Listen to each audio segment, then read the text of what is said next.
Her husband danced with another woman 3 times that night, in front of 300 guests, in his own ballroom.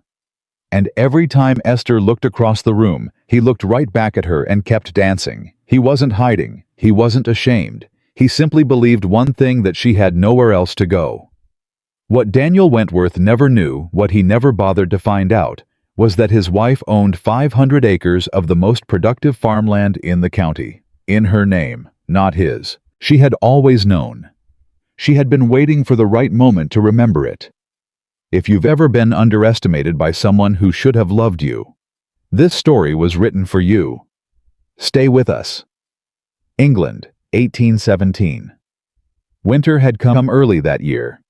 The frost crept across the stone paths of Wentworth Manor like something uninvited, slow silence spreading into every corner before anyone thought to stop it. Esther White Wentworth noticed it the way she noticed most things, quietly and entirely alone.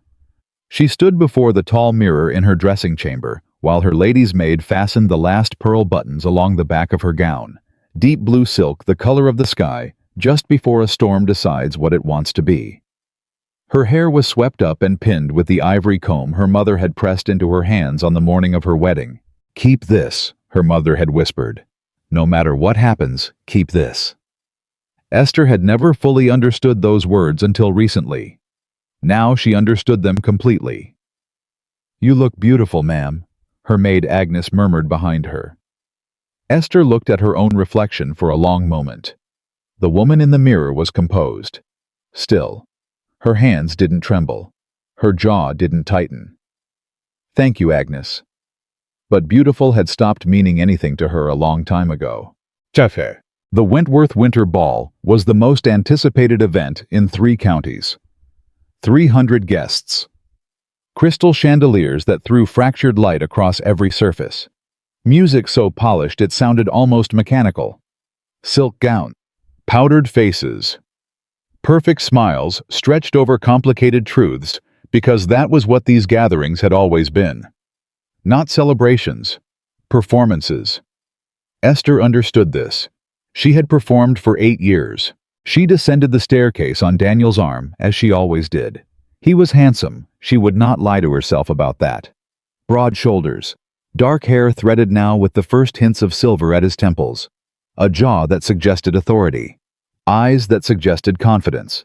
He was the kind of man a room turned toward, and he had always known it. "You're quiet tonight," Daniel remarked as they reached the base of the stairs. "I'm always quiet."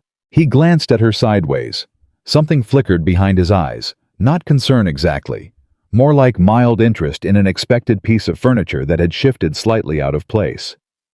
"Don't overthink things, Esther." She said nothing. Because she had learned long ago that certain conversations were not invitations. They were instructions. The first hour of the ball passed the way they always did.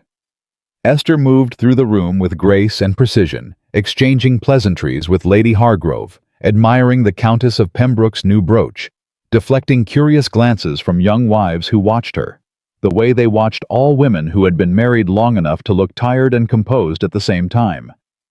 She knew what they were thinking. She had thought the same things before she became one of them. Daniel worked the room on the opposite side. She could see him from across the candlelit space laughing with Lord Ashton, clasping hands with Colonel Fairfax, turning the full force of his attention on every man in the room who could benefit him. This was ordinary. She accepted it. What she did not accept was the moment Victoria Ashford arrived. Victoria Ashford was 26 years old. Widowed young, left moderately wealthy, and possessed of the kind of beauty that English society forgave everything for: dark eyes, a particular way of tilting her chin, a laugh that carried just far enough to be noticed without seeming deliberate. She arrived late, which was its own statement. She moved through the room as if she had already been invited into every conversation before she reached it, and Daniel Wentworth saw her the moment she crossed the threshold. Esther watched his face change. It was not dramatic. He did not drop anything or speak her name across the room. He simply shifted, like a compass finding north, like a man remembering something he had been pretending not to think about. Esther pressed her gloved hand around the stem of her crystal glass, and told herself what she had been telling herself for months. It is nothing, a social obligation, an old acquaintance, nothing more. She believed it for approximately 12 minutes. The first dance she could explain away. Daniel led Victoria onto the floor for the opening quadrille. It was customary for a host to dance with guests. Esther had danced with Lord Ashton herself not 30 minutes prior. There was no cause for alarm. She watched, and she smiled, and she exchanged a remark about the weather with Mrs. Pemberton standing beside her, and she did not let her hand tighten around her glass. The second dance was harder to explain. Victoria's hand in Daniel's. His head bent slightly toward hers as he spoke. That familiar shape he made when he was charming someone. The half-smile, the lowered voice. The way he made the other person feel as if they were the only one in the room. He had once made Esther feel that way. She could not remember exactly when he had stopped. She watched the second dance. She told herself the same things. She breathed carefully. She nodded at something Lady Clifton said to her. She performed. By the third dance, she stopped performing. The third dance was a waltz, and Daniel did not lead Victoria to the floor because social obligation demanded it. He led her there because he wanted to. Esther could see the difference. She had always been able to see the difference between what Daniel did from duty and what he did from desire. She had spent 8 years studying that difference the way a soldier studies a map in hostile territory. He wanted to be where he was. He wanted his hand at Victoria's waist. He wanted whatever she was saying to him in those moments when he leaned close enough that his lips nearly grazed her temple. And he did not look once toward the place where his wife was standing. Not once. Not from embarrassment. Not from guilt. From certainty. From the absolute unshakable belief that Esther would still be there when the music stopped. That she would smooth her expression and take his arm and say nothing, because where else would she go? He believed she had no power. He believed she had no options. He believed with the comfortable arrogance of a man who had never had to question it that her silence was consent. That her endurance was acceptance. That a woman who stayed was a woman who had chosen to stay. He had never once asked himself why she stayed. Esther placed her glass down on the nearest silver tray. Very carefully. Very quietly. She did not slam it. She did not shatter it against the marble floor the way some part of her, some very old, very tired part might have wanted to. She simply set it down. Then she looked across the ballroom one last time. And Daniel in that moment happened to look back. Their eyes met over 300 people, and the sound of a waltz, and 8 years of everything that had never been said out loud. Esther waited. She did not know what she was waiting for, a flinch perhaps. A flicker of understanding, some small sign that the man she had married still lived somewhere behind those composed, confident eyes. He looked at her. And then he turned back to Victoria, and took her hand for another turn across the floor. Something happened inside Esther's chest in that moment. Not a breaking. She had expected a breaking, had braced for it the way you brace for a fall you can see coming. But it wasn't a breaking. It was a settling. Like a door closing, not slamming, just closing, and the latch clicking quietly into place. She felt it throughout her entire body. This strange, unfamiliar sensation that she would later understand was the complete and permanent absence of hope. She was done hoping. She was done waiting. She was done performing. She reached for her evening cloak from the arm of a nearby chair. She had set it there herself earlier, as if she had known she might need it before the night was over. She wrapped it around her shoulders. She walked toward the great doors of the ballroom at a measured, unhurried pace. She did not look back. She did not cry. She did not make a scene. She did not seek out Lady Hargrove or Mrs. Pemberton or any of the women she had exchanged pleasantries with all evening and announce what had happened. She did not confront Victoria Ashford. She did not interrupt the waltz. She simply walked away. With her spine straight and her chin level, and something quietly settled inside her that had not been settled in years. 2 footmen opened the doors as she approached. Cold air hit her face. She breathed it in like water. The carriage ride back to the manor took 40 minutes. Esther sat in the dark and did not think about Daniel. She thought about her father. Charles White had been a careful man. a thoughtful man. He had watched his daughter sign the marriage agreement with a quill that did not tremble, and he had said nothing to the assembled solicitors and witnesses and proud Wentworth relations. But afterward, privately, he had taken her hand. "The northern farmlands," he had said very quietly. "Remember them. Whatever else changes, remember them." She had nodded the way a young woman nods at the wisdom of older men politely without fully hearing it. She heard it now. She heard every word of it now. The manor was quiet when she arrived. The servants had stayed behind to assist with the ball. Only the housekeeper. Mrs. Crane was awake, a stout, sharp-eyed woman who had been with the estate since before Esther's marriage, and who had over 8 years developed the particular loyalty that competent women extend to other competent women when they recognize something in each other. Mrs. Crane took one look at Esther's face and asked no questions. "Should I bring tea, ma'am?" "Please." Esther went to Daniel's study. Not her sitting room, his study. The one with the locked cabinet that contained all the estate ledgers and legal documents and correspondence that Daniel had never seen fit to share with his wife. Because why would a wife need to understand the business of an estate? She knew where the key was kept. She had always known. She simply had never used it before. She used it now. She sat at his desk for 3 hours. The tea arrived. She drank it without tasting it. She read. She read contracts and leases and income reports and correspondence with land agents.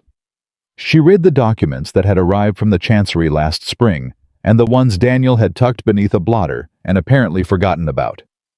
She read the estate's income figures for the past 4 years. She read the tenant agreements for the northern farmlands, the ones her father had placed in trust for her before the marriage, the ones she had vaguely known existed, but had never examined closely, the ones Daniel had always referenced as our northern acreage, in the way that men reference things they believe belong to them by virtue of proximity. She read for 3 hours. And at the end of those 3 hours, Esther White Wentworth understood something that she should have been told at the very beginning of her marriage, and possibly would have been told had anyone ever assumed she wanted to know. Those 500 acres were not part of Wentworth Estate. They had never been part of Wentworth Estate. They were hers. Her father's trust. Her name. Her legal right. Half the working income that Daniel Wentworth believed came from his own lands, his own inheritance, his own management was generated on ground that belonged entirely to the woman he had left standing at the edge of a ballroom tonight while he danced with someone else. Esther set the last document down on the desk. She folded her hands. She sat very still for a long moment. Then she allowed herself alone in his study, with only the firelight for witness to feel the full weight of what she had just discovered. Not rage, not triumph. Something quieter than both. Of course, she thought. Of course. Daniel returned from the ball at 2 in the morning. She could hear him in the front hall below, the sound of a man who had drunk enough to feel generous toward himself, moving through a house he owned and controlled and had never truly understood. She heard him stop at the foot of the staircase. A pause. Then his footsteps moved toward the study. The door opened. He found his wife sitting at his desk in her evening cloak. The estate ledgers spread before her a half-empty teacup at her elbow, and an expression on her face that he had never seen before. "Esther." He blinked. Why are you in here?" "Reading." "Reading what?" "Your books." She smoothed the edge of the nearest document. "Our books, I should say. Although that word becomes complicated, doesn't it, when you look closely at what actually belongs to whom?" He crossed the room. He looked down at the papers. Something moved across his face, not guilt, not quite. More like the beginning of an unpleasant calculation. "You left the ball." "I did." "Without a word." "You were occupied. I didn't want to interrupt." The flatness in her voice made him still. He had heard Esther sad before. He had heard her quiet, careful, composed. He had heard her hurt though she tried to hide it. He had never heard her flat. He had never heard the complete removal of any investment in his reaction. It unsettled him in a way he did not immediately have words for. "It wasn't what you think," he began. "I haven't told you what I think." The dancing was, Victoria is an old acquaintance and social obligations. Daniel. She looked up at him. I'm not angry about the dancing. He stopped. Then what? I'm not angry at all. She folded her hands on the desk. I am clear. There is a difference. He studied her for a long moment. Clear about what? About what I intend to do. She stood. Get some sleep. We'll speak more tomorrow. She walked past him toward the door. Esther. His voice had an edge now, the edge of a man who expected to control the shape of a conversation and had found the terrain shifted under him. Esther, I'm speaking to you. She paused at the threshold without turning. Good night, Daniel. She walked out, and he stood in his study surrounded by his ledgers and his letters with the slow, uncomfortable awareness that something had changed in this house tonight, and he did not yet know the full shape of it. The next morning she sent a note to Mr. Arthur Miller. Miller and Associates, solicitors, established 1789. Her father had used them. Her father had trusted them. Her father had, she now understood, made very specific arrangements with them on her behalf. Arrangements he had never fully explained to her because he had hoped she would never need to use them. She wrote the note herself, sealed it with her own seal. Not the Wentworth crest, but her family seal, the one her father had given her, and handed it to the youngest footman with instructions to ride it into town before breakfast. Then she went downstairs. She reviewed the household accounts with Mrs. Crane. She met with the head groundskeeper about the drainage issue in the East Field that Daniel had been ignoring for 2 months. She wrote 3 letters, one to the wool merchant in Leeds, who had been underwaiting deliveries, one to the school board in the village, regarding the teacher's salary that had gone unpaid since October, and one to a land agent in York, whose name she had found in the estate correspondence the night before. She managed the household, as she always had, as she always did. Daniel came down at 9 and found her at the breakfast table pouring tea, reviewing a ledger column with the same attention she might give a piece of embroidery. He watched her from the doorway. He had expected anger. He had steeled himself for it during the night, rehearsed responses to accusations, prepared justifications, lined up defenses like a man laying out weapons before a battle he was confident he could win. He found silence instead, not cold silence, not the brittle, charged silence of a woman suppressing fury, just quiet, ordinary, competent. She looked up when she heard him. Good morning, there's fresh bread. The cook made the ones with currants. He sat down across from her. He watched her return to her ledger. The battle he had prepared for did not come, and somehow that was worse. 3 days later, Esther sat across from Mr. Arthur Miller in his office on the High Street. Miller was 70 years old, precise and possessed of the kind of loyalty that expressed itself through meticulous record-keeping. He had served her father for 40 years. He had watched Esther sign her marriage documents. He had said nothing then, because it was not his place to say anything. Now, with the trust documents spread between them on his wide mahogany desk, he said quite a lot. The language is unambiguous. Miller confirmed, adjusting his spectacles. The 500 acres of northern farmland were placed in trust for you specifically, Mrs. Wentworth for Miss Esther White, as you then were before the marriage settlement was signed. They were never transferred to the Wentworth estate in any legal capacity. Did Mr. Wentworth know this? At the time of the marriage? A pause. The trust documents were made available to his solicitors for review. That is not what I asked. Another pause. Longer. It is my understanding that his solicitors may have chosen to summarize the documents for him in somewhat optimistic terms. Esther absorbed this. Optimistic. Broadly speaking. Miller removed his spectacles and polished them with a careful cloth. Men of his station in that period of negotiation often assumed that proximity constituted ownership, that what became adjacent to his estate would in practice function as part of it. He assumed. Esther looked at the papers for a moment. And those 500 acres generate approximately 43% of the agricultural income currently listed in the Wentworth estate accounts. Miller replaced his spectacles. The wool from the northern flocks, The grain tenancies on the upper fields, the timber contracts on the ridge, all of it flows from land that is legally, unambiguously yours. Esther sat with this number. 43%. Nearly half. What are my options, Mr. Miller? He looked at her steadily. He was a precise man, but he was not an unkind one. He had liked her father. He had quietly admired the woman his father's daughter had become. You have complete legal authority to do what you wish with your own land, he said carefully. You may continue as things are. You may establish separate accounting. You may, should you choose, begin the process of formally separating the trust lands from the Wentworth Estate's operation entirely. What would that separation look like? He told her. She listened to every word. She asked 3 careful, intelligent questions. She thanked him, shook his hand, and walked out into the January cold, with her cloak pulled tight and something building in her chest that felt for the first time in years like possibility. Back at the manor, she found Daniel in the hall, speaking with his estate manager, a nervous man named Briggs, who always seemed to be standing slightly at an angle, as if prepared to lean away from whatever came next. The northern flock numbers are down from last quarter, Briggs was saying. I've written to the land agent, but the response has been, I've already handled it, Esther said, entering the hall. Both men turned. The undercounting issue with Hargreaves in York, I've written to him. He'll send a corrected accounting within the fortnight. She removed her gloves. I also spoke with the drainage contractor while I was in town. He'll come Friday to assess the eastern field.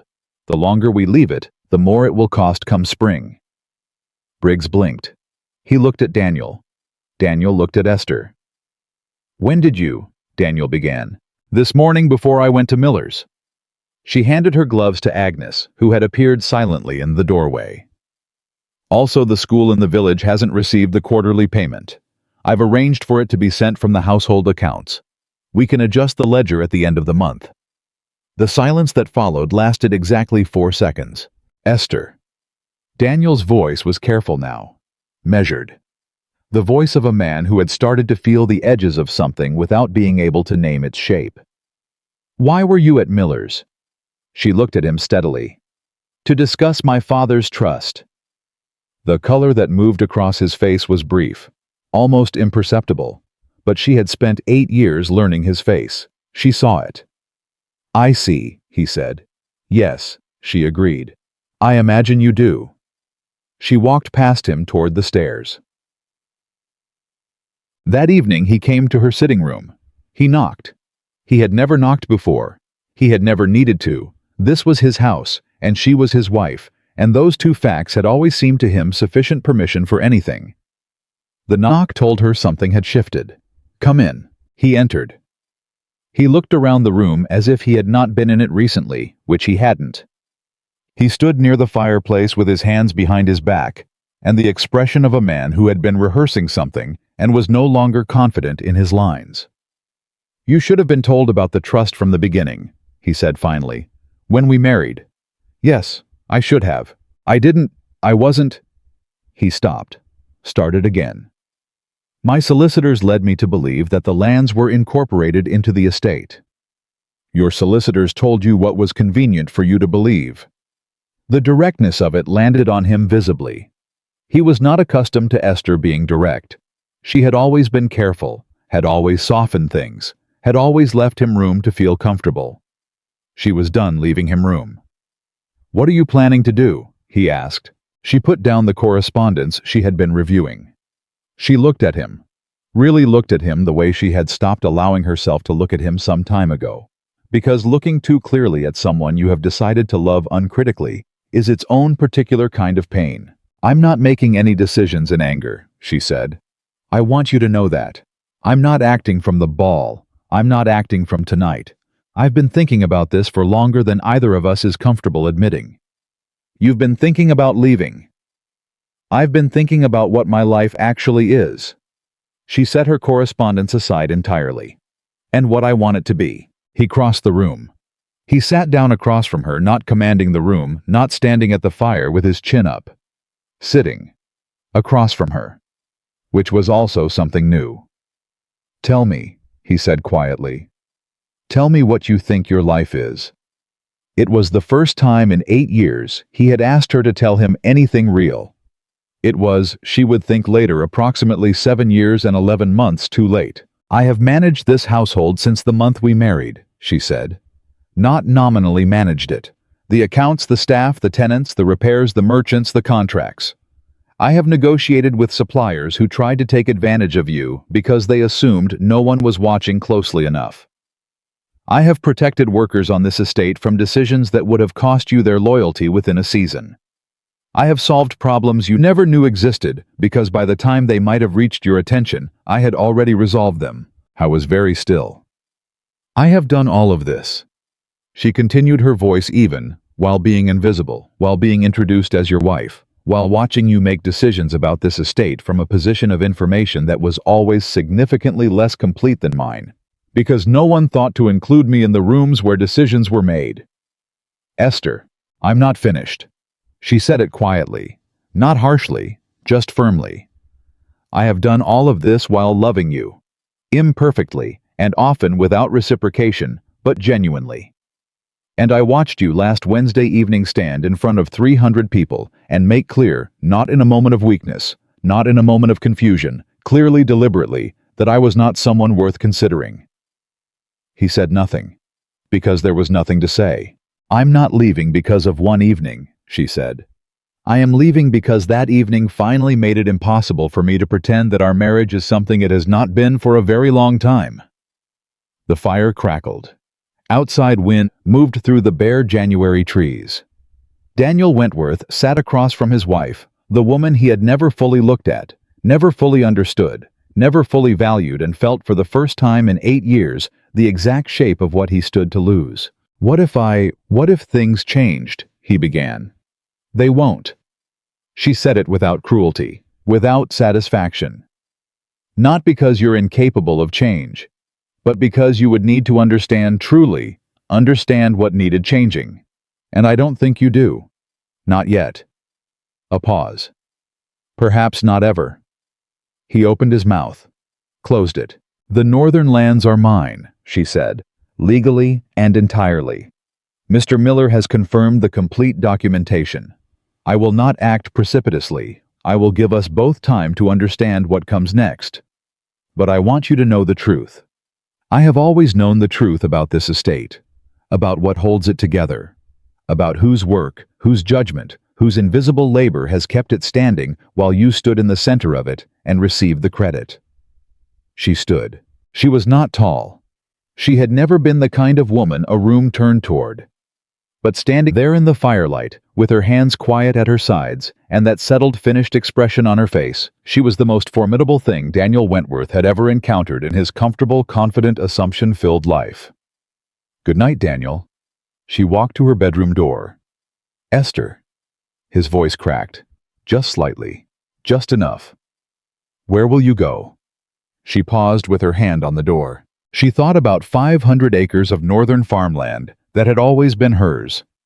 She thought about her father pressing that ivory comb into her hand. She thought about the woman she had been before she had spent 8 years making herself smaller. "Home," she said, and she closed the door. The morning after Esther closed that door, Daniel Wentworth did something he had not done in years. He sat still, not in the comfortable, assured stillness of a man who owned his silence, in the rigid, uncertain stillness of a man who had reached for something familiar and found it gone.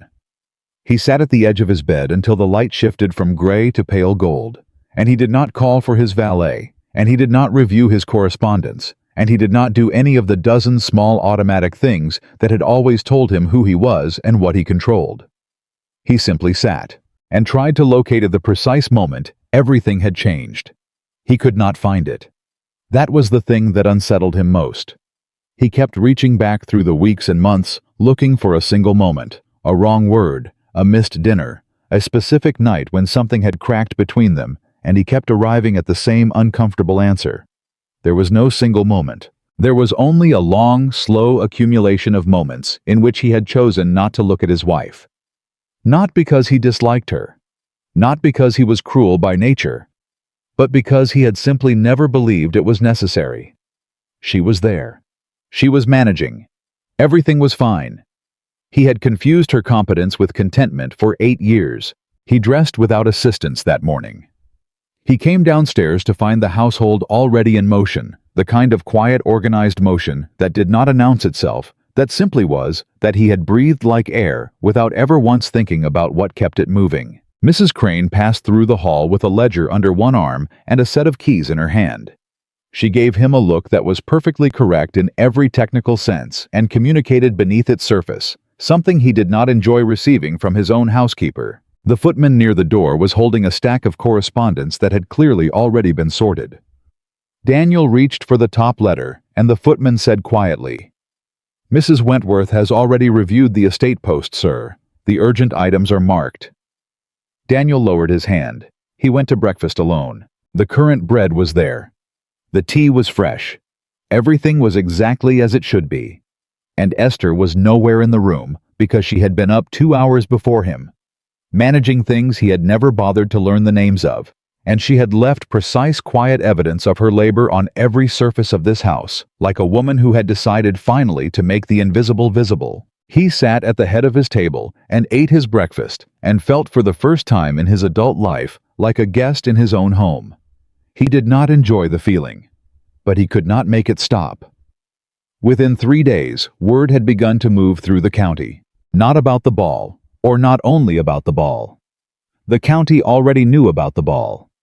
The county had watched Daniel Wentworth dance with Victoria Ashford 3 times, while his wife stood at the edge of the room with a crystal glass and a composed expression. And the county had formed its opinions in real time, the way it always did, with the speed and certainty of a verdict reached before the evidence was complete. What moved now was something different. Quieter, more interesting to the people who paid attention to the architecture of power rather than the spectacle of it. Esther Wentworth had been to see Arthur Miller. That was enough. In a county where information traveled through parlors and morning calls and carefully worded letters between women who understood each other, that single fact she went to see her solicitor carried the weight of a cannon shot. Lady Hargrove heard it from her own solicitor's wife over tea on Thursday. Mrs. Pemberton heard it from her neighbor, who had seen the Wentworth carriage outside Miller's office on Tuesday morning. The Countess of Pembroke heard it from someone who had heard it from someone else, and relayed it to her husband over dinner with a meaningful look that her husband entirely failed to interpret correctly. The women understood immediately. The men took longer. Daniel understood it. Friday morning, when Lord Ashton came to call ostensibly about a hunting matter, actually about something else entirely, which became clear within 4 minutes, when Ashton set down his cup and said with the careful, blunt directness of a man who considered himself a friend, "There's talk, Wentworth, about the ball, about Miller, about," he cleared his throat, "about Miss Ashford. Victoria Ashford is an acquaintance. She may be." Ashton looked at his own hands. "But the county has decided she's more than that. And when the county decides something, it tends to stay decided. The county's opinions are not my primary concern at the moment." Ashton looked at him steadily. "Is your wife your primary concern?" The silence lasted exactly long enough to answer the question without words. Ashton picked up his cup again. He was a decent man who had always liked Esther more than he'd ever said out loud. "The land situation is what people are really watching," he said very quietly. "Miller's office isn't exactly known for discretion among those who know where to listen. People are asking questions about the northern farms." Daniel went very still. "They've always asked questions," he said carefully. "They're asking different questions now." Ashton stood, smoothed his coat, looked at his old friend with the expression of a man delivering a message he had agreed to carry, but wished he hadn't. The kind that start with "whose land actually is that?" He left shortly after. Daniel sat in the study for a long time. Then he called for Briggs. Briggs arrived, looking like a man who had been anticipating this summons with moderate dread and had spent the walk to the study preparing himself for its unpleasantness. "The northern farmlands," Daniel said without preamble. "The tenancy agreements. Bring them to me." Briggs was quiet for a moment. "Sir, those agreements have always been managed through the household accounts. Mrs. Wentworth has handled the correspondence with the tenants directly, for as long as I can recall, sir." "How long?" Briggs thought about it. Since the second year of the marriage, I believe. There was some confusion with one of the tenant payments early on, and Mrs. Wentworth resolved it, and after that, she simply continued to manage that correspondence. She said it was more efficient. More efficient, Daniel repeated. She was correct, sir. The northern tenants have never missed a payment since. There haven't been any disputes. The yield improvements on the upper fields over the past 4 years, she negotiated those directly with the land agent. It was her idea to rotate the eastern crops the way they do now. The income from that alone. Briggs stopped, seemed to realize he had said considerably more than he intended to. I can bring the files if you'd like, sir. Yes. Daniel's voice was strange, controlled but strange. Bring all of them. It took Briggs 3 trips. The files filled half the desk. Daniel spent the afternoon reading them, the way a man reads a document that is quietly dismantling his understanding of his own life, carefully, methodically, with growing comprehension and a specific kind of shame that does not announce itself loudly, but settles into the chest like something very cold. Esther had not merely managed the northern lands. She had built on them. The tenant rosters she had reorganized to reduce conflict. The new irrigation method she had corresponded with an agricultural journal in Edinburgh to learn about, and then quietly implemented without telling anyone in particular because no one had asked. The wool merchant dispute in 1814, he found the letters. She had caught the merchant underweighting deliveries by a method so subtle that it would have taken a trained accountant months to detect it. She had documented it, confronted it in writing with a precision that would have held up in any court of law, and resolved it without losing the merchant's business, because she had also offered him a face-saving path to correction. She had saved the estate approximately £800 in that single negotiation. He had not known it existed. He had been in London that autumn. He found 14 similar instances in the files. Different scales, different problems. The same quiet, unannounced resolution. The same absence of any request for recognition. He sat back from the desk. He thought about the morning after the ball. About finding her at his desk in her evening cloak at 2 in the morning. The ledgers open before her, that settled expression on her face. She hadn't been looking. She'd already known. She had always known. She'd been sitting at his desk, reading his own files, because she had spent 8 years managing the substance of this estate, while he managed the image of it. And she had come home from that ball, not to search for evidence, but to confirm what she had already decided. She'd been giving him the accounting. Final accounting. The shame arrived properly then. Not as a vague discomfort. As something specific and deserved. He got up from the desk. He went to find his wife. She was in the garden, which was to say, she was standing outside the kitchen garden wall, speaking with the head groundskeeper about the drainage project, because of course she was, because that was who she was and what she did, and the fact that he had to be told where she was in his own house by 2 different servants before he found her was its own particular commentary on how well he had been paying attention. Morrison. Daniel acknowledged the groundskeeper. Morrison touched his hat. Sir. I need a moment with Mrs. Wentworth. Morrison looked at Esther, just briefly. Just enough for Daniel to notice the groundskeeper looking to her for the cue, not to him. The loyalty of a man who knew who actually ran things. Esther gave a small nod. Morrison excused himself. They stood in the cold January air, and Daniel looked at his wife, and she looked back at him with that composed, finished patience that he was starting to understand was not indifference, but something more permanent. The stillness of a woman who has already made her peace with a decision and is simply waiting for the world to catch up. I read the files, he said. She waited. The northern lands, the tenant agreements, the merchant correspondence from 1814, the irrigation, all of it. He stopped, started again. I want you to know that I understand now what I didn't understand before. What do you understand, Daniel? The question was not a test. She was genuinely asking. She wanted to know exactly how much he had comprehended and how much he was still reaching for. That you have been managing the most productive parts of this estate for years. That I have taken credit not intentionally but effectively for work and judgment that was entirely yours. He paused. And that the lands themselves were never mine to begin with. She studied him. Yes. That's all yes. What else would you like me to say? That there's a way to... He stopped. He was a man who had always known the shape of his own arguments before he made them. He did not know the shape of this one. I don't want to lose this estate. You won't lose the estate. She said it quietly. The farmlands and the manor are separate legal matters. What happens to the northern lands does not determine what happens to Wentworth Estate. But the income will change. She did not cushion it. 43% is significant. You'll need to restructure. You'll need to actually engage with the management of what remains.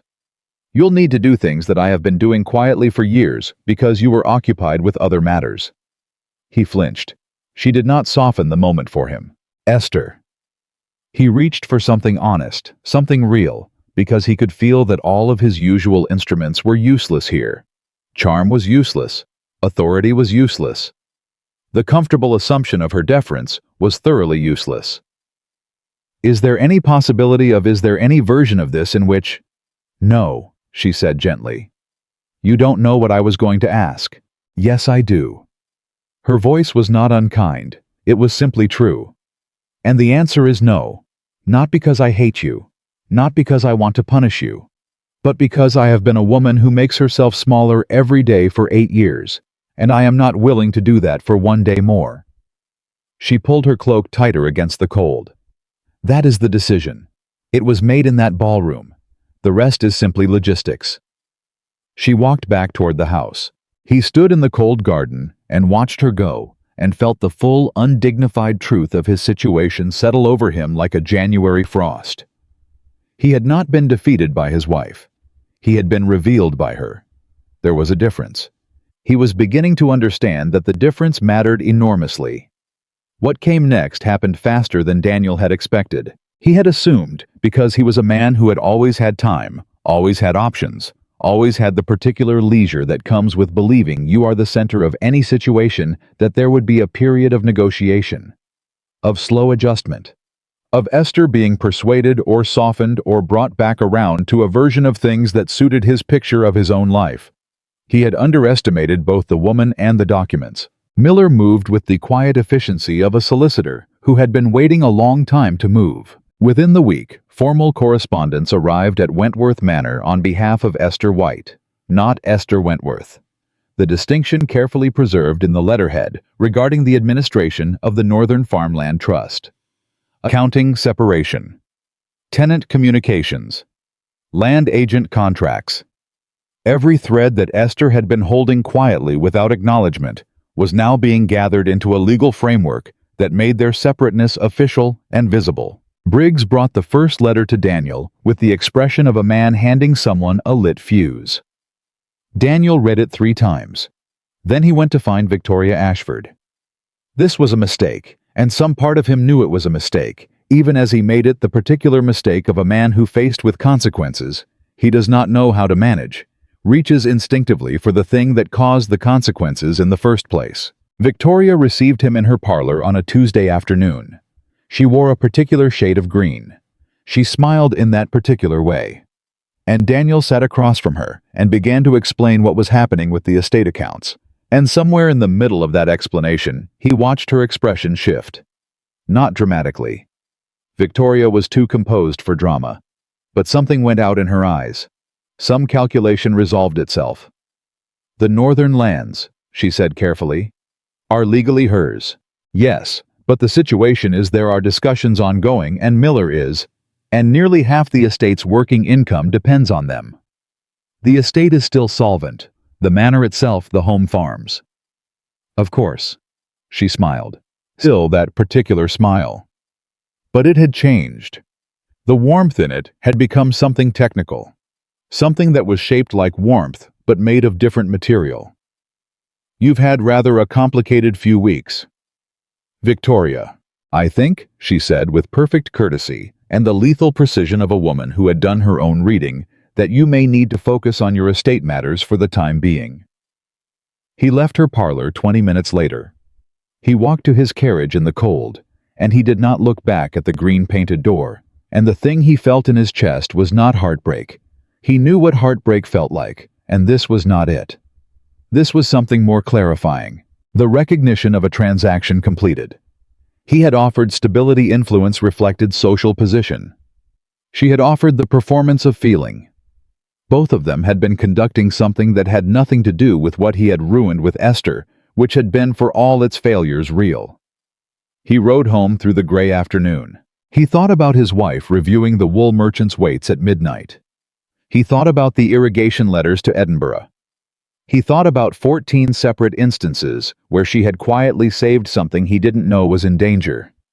He thought about what it meant that she had done all of that while loving a man who was dancing with someone else. He arrived home to find two of the northern tenants, good men long-standing whose families had worked that land for generations, waiting in the front hall to speak with Mrs. Wentworth about the spring planting agreements. Agnes had asked them to wait in the small parlor. The tenants stood when Daniel entered. They touched their hats with the automatic respect due to the man whose name was on the estate, and then they looked past him toward the stairs, waiting for the person they had actually come to see, the person who had always answered their questions, who had always known their names, who had always understood not just what the land needed, but what the people working it needed, and had protected both with the same quiet, consistent attention she gave to everything she managed. "Mrs. Wentworth will be with you shortly," Agnes said from somewhere behind Daniel. The tenants settled back in their chairs. Daniel stood in the hall of his own home and understood with perfect, undeniable clarity what he had been. Not the center of this estate, the beneficiary of it. He had been the name on the door, the face at the ball, the man people tipped their hats to on the high street. Esther had been the reason the door was still standing. He went upstairs. He sat in his study. He opened the files that Briggs had brought him, and he began for the first time properly from the beginning, with the humility of a man who understood he had a great deal to learn, to read the full history of what his wife had built. It took him 3 days. By the end of the 3rd day, the shame had settled into something quieter than shame, something that felt uncomfortably like grief. He grieved for the 8 years. Not because they were gone, and he was beginning to understand they could not be recovered, but because he could now see with terrible clarity everything that had been possible in them and was not. A woman who could negotiate with Edinburgh academics and Yorkshire wool merchants and long-standing tenant families with equal skill and equal care. A woman who could sit across a desk from a man twice her age and ask 3 precise questions that revealed she had understood the full scope of a problem before he finished explaining it. A woman who could manage the most productive half of a complicated estate without once asking for credit or acknowledgement, or even a simple "I see you." That woman had been his wife. She had been his wife, and she had loved him genuinely, imperfectly, in the way that real love is, which is not a performance, but an ongoing daily choice. And he had taken that choice for granted, the way he took the current bread at breakfast, for granted, the way he took the sordid correspondence for granted, the way he took every invisible thing that made his life function for granted. Right up until the moment she set her glass down and walked away. Howe was in the hall on Friday afternoon when he heard her voice from the direction of the east sitting room. She was speaking with Agnes about something practical, the arrangements for a household supply order, the schedule for some repair or other, and her voice had the brisk, clear quality of a woman engaged with work she understood and handled well. He stopped in the doorway. She looked up from her notes. They looked at each other for a moment that lasted longer than its clock time. "I'll finish reviewing these this evening," she told Agnes, who slipped out quietly with the practiced discretion of a woman who understood the weather of a room. The silence between Daniel and Esther was not hostile. That was the strangest part of these weeks. There was no hostility, no performances of anger or coldness or wounded dignity. She was simply herself, present and engaged with her life, and he was simply the man who had failed to understand her until she stopped waiting for him to. "The tenants came again yesterday," he said. "Henderson and Birch, about the spring agreements." "I know. I met with them Wednesday." They seemed settled with the arrangement. "They've known the arrangement for years," she said simply. "I've only made it official." He stepped into the room. He sat down not across from her in the configuration of opposition, but at an angle the way a man sits when he is not sure whether he has the right to sit at all. "I've been reading," he said. "I know." Briggs told me about the crop rotation idea, the Edinburgh correspondence. He paused. Why did you never tell me about any of it? She looked at him for a moment. Not with anger, not with the pleasure of finally being asked, with something more complicated and more honest. I tried, she said quietly. In the first year, I tried twice to bring specific problems to your attention. The Eastern Field drainage was the first. The tenant dispute with the Hollis family was the second. Do you remember? He searched his memory. He came up empty. He hated that he came up empty. You told me you would look into it, she said. Both times. And then you moved the conversation to something else, and I understood that you were not going to look into it, and so I did. I should have. Yes. There was no anger in the word, just accuracy. You should have. But you didn't, and I had a choice. I could have let the problems remain unresolved, which would have hurt the estate and the tenants and the workers who depended on it, or I could solve them myself. She held his gaze. I was not willing to let things break so that you would finally notice I was trying to hold them together. He closed his eyes. So you held them together, he said. I held them together. He opened his eyes. The room felt very still. And now? He asked. She turned back to her notes. Now I hold my own things together. Not cruel, not final in the way of a door slamming, final in the way of a compass needle settling. That's all. He stood. He walked to the door. He stopped at the threshold with his back to her for a moment. Not for drama, but because he needed one moment. Just one, before he had to be the man who walked down that hall and through those rooms and kept living in a house that was slowly, quietly showing him every day what he had failed to see. Esther. He did not turn around. I'm sorry. A pause. I know, she said, and somehow that was the worst thing she could have said. Not because it was cold, but because it was warm, genuinely warm, the warmth of a woman who actually believed him and simply found that belief at this point insufficient. He walked down the hall. Behind him, he heard her turn back to her notes. And the grief in his chest settled deeper, quieter, and entirely permanent. He spent that evening doing what he should have done years ago, writing to his own solicitor, not to challenge the trust documents, but to understand them. To understand exactly what Esther owned, what she had built, what the legal landscape of his estate actually looked like when you removed the assumptions. His solicitor's response arrived in 4 days.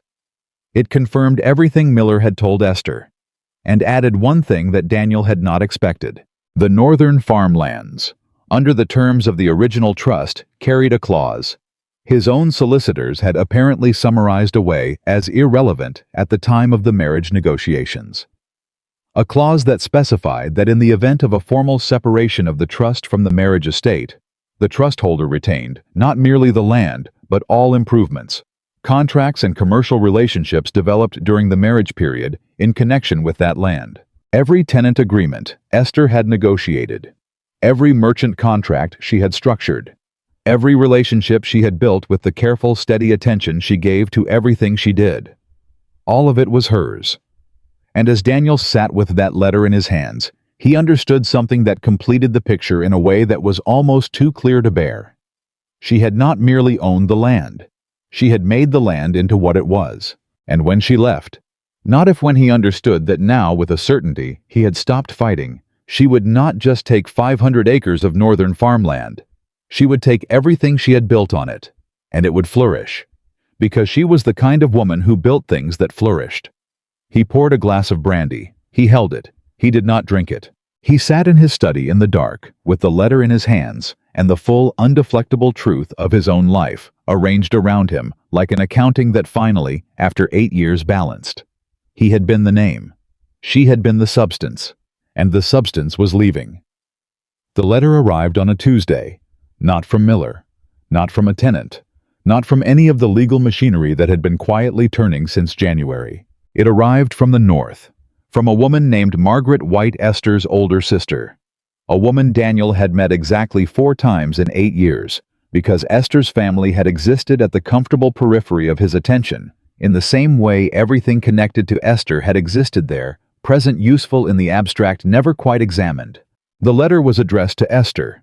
Daniel did not read it, but he watched his wife's face when she opened it at the breakfast table on a Tuesday morning in the third week of February, and he saw something move across her expression that he had not seen in months. Relief. Pure, unguarded, immediate relief. The kind of relief that comes when a person who has been carrying something alone finally hears the words, "I know. I'm coming." She folded the letter. She pressed it once between both hands very briefly, the way a person presses something they want to remember the shape of. Then she looked up composed again and reached for her tea. "Good news." Daniel kept his voice neutral. "Margaret is visiting next week." He nodded.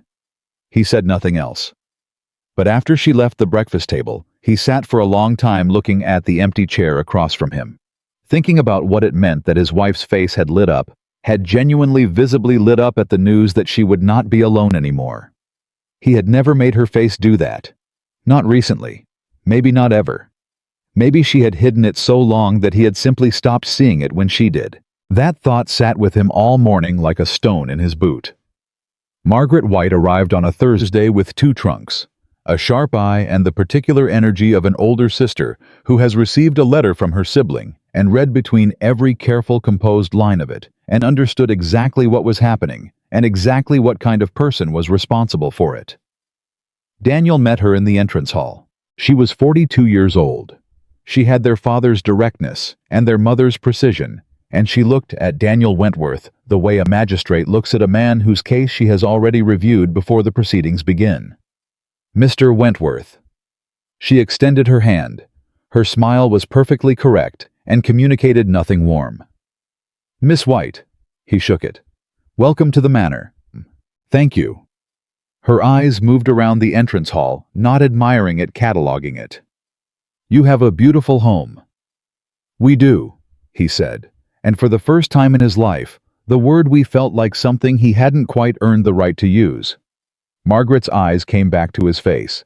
She had heard something in that "we." He could see it. She was a woman who heard things. "I believe Esther is in the garden," he offered. "I know where she is." Margaret picked up her traveling case. "We've been corresponding rather more frequently than usual these past weeks. I feel I know the geography of her days quite well at this point." She walked past him toward the garden. He stood in the entrance hall and absorbed the distinct impression that he had just been very politely and very thoroughly informed that the women in this house had a full and complete account of events that did not require his participation or permission. He was right. Over the next 3 days, he was not precisely excluded from anything. The house ran as it always did. Meals were shared. Civilities were maintained with the careful, exhausting precision of a household in which 2 people have decided to remain decent to each other through the closing of something that cannot be reopened. But there was now in the east sitting room, and in the garden, and in the morning hours, when he was in his study, a low and constant sound, the sound of 2 women talking. Not loudly. Not in any way that was designed for him to hear. The particular intimate frequency of sisters who have been telling each other the truth for 40 years. He heard fragments. He could not help hearing fragments. The walls of a house are honest even when its occupants are careful, and you managed all of it yourself for 8 years. It wasn't "I didn't want to make it into a, Esther, listen to me, you don't have to protect him from the truth of what he did." He walked away from that one, quickly, because he had the particular self-awareness to understand that he did not have the right to feel stung by an accurate accounting of his own behavior. On the 4th day, Margaret knocked on the door of his study. I was not expecting it. He looked up from the lease agreements he had finally genuinely been trying to understand, and Margaret White was standing in his doorway with the expression of a woman who has decided something and is prepared to say it clearly. "May I?" She nodded toward the chair across from his desk. He stood. "Please." She sat. She folded her hands. She looked at him with the steady, unapologetic directness of a woman who had nothing to lose in this conversation, and knew it. "I'm not here to fight with you," she said. "I want to be clear about that from the beginning." "I appreciate it."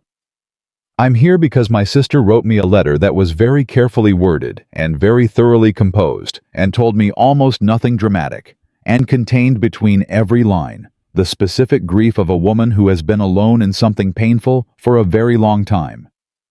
Daniel held her gaze. He owed her that.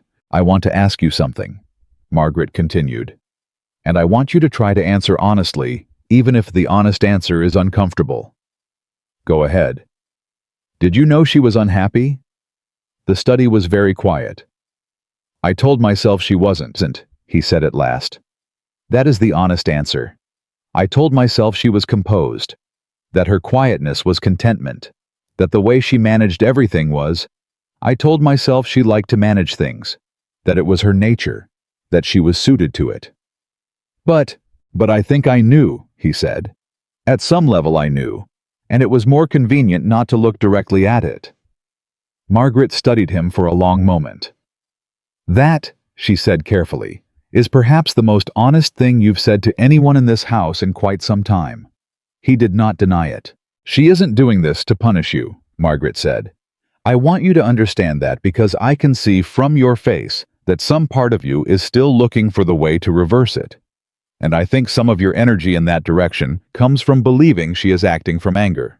She isn't." She paused. "She's acting from clarity. Those are very different things. Anger can be negotiated with. Clarity cannot." "I know," he said quietly. "She told me that herself, the night after the ball. She told me." Margaret smoothed her skirt. "She also told me something she probably didn't intend to tell me, which is that part of what hurt the most was not the dancing. It was that you didn't hide it, that you weren't ashamed, that you looked across the room, saw her watching, and simply turned back." He closed his eyes. "Because you believed," Margaret said very quietly, "that she had nowhere to go." "Yes. And that belief, not the dancing, not Miss Ashford, that belief is what ended your marriage." He did not answer, because it wasn't a question. Margaret stood. She smoothed her skirt again with the gesture of a woman who has said what she came to say and is done with the room. "For what it's worth," she said at the door, "I don't think you're a bad man. I think you were a careless one. And in some ways, that's harder to recover from. Bad men can be identified and avoided. Careless ones." She paused. "Careless ones are everywhere, and the women who love them spend years trying to determine if the carelessness is intention or simply habit, before they finally understand that the distinction doesn't much matter to the person being damaged by it." She left. He sat at his desk for a very long time. Outside his window, somewhere in the direction of the garden, he could hear the sound of his wife laughing at something her sister had said. A real laugh, unguarded and warm, the laugh of a woman who felt safe. He had not heard that laugh in years. He hadn't noticed it was gone. 3 days after Margaret's arrival, the thing that Daniel had been privately dreading arrived in the form of Lord Ashton's morning call, which was once again ostensibly about hunting, and actually about something considerably more urgent. Ashton came in and sat down and accepted tea, and then looked at Daniel with the expression of a man who has bad news and has decided the kindest thing is to deliver it quickly. "There's a meeting," he said. "Thursday, at the Hargrove Estate, the County Land Consortium. Quarterly review of agricultural agreements." "I know about the quarterly review." "You may not know," Ashton said carefully, "that this quarter's review includes a formal presentation by the Northern Farmland Trust, by a representative of Esther White." He paused, letting that settle. "Miller is presenting on her behalf. New accounting, new documentation. The formal separation of the trust lands from the Wentworth estate records entered into the consortium's official register." Daniel set down his cup. "They're putting it in the register," he said, "which means every landowner in 3 counties will have official notice of the arrangement by Friday morning." Ashton looked at his old friend with genuine sympathy and the particular discomfort of someone who has brought terrible weather and cannot apologize adequately for it. "It will be public, Daniel, fully, officially, irreversibly public. The income, the land boundaries, the trust ownership, all of it." The room was very quiet. "Everyone will know," Daniel said. "Everyone will know." What that meant, what it actually meant, beneath the practical and legal surface of it, was this. For 8 years, Daniel Wentworth had been the most prosperous landowner in the eastern quarter of the county. His estate was admired. His management was respected. His position was envied. Younger men had studied his holdings as a model. Older men had deferred to his opinions at consortium meetings because his land produced well, and his finances were solid, and his name carried the weight of demonstrated success. None of them had known the source. All of them were about to. "How bad?" Daniel asked. Ashton thought about it. Chose honesty over comfort. "The land itself, the consortium will respect legal ownership, they always do. That's not the issue." He turned his teacup. "The issue is the perception. People who've respected you for years are going to learn that the most productive part of your estate belonged to your wife, that she managed it, that she built it, and that you—" He stopped. "That I danced with someone else while she held it together." "Yes." Ashton set his cup down. "That's the part that will stick." Daniel nodded. He had known this was coming. He had known it with the same clarity with which a man knows a storm is approaching, can feel it in the air, can see it in the color of the light, has had enough time to move inside, but chose to stand in the yard and believe it might go around him.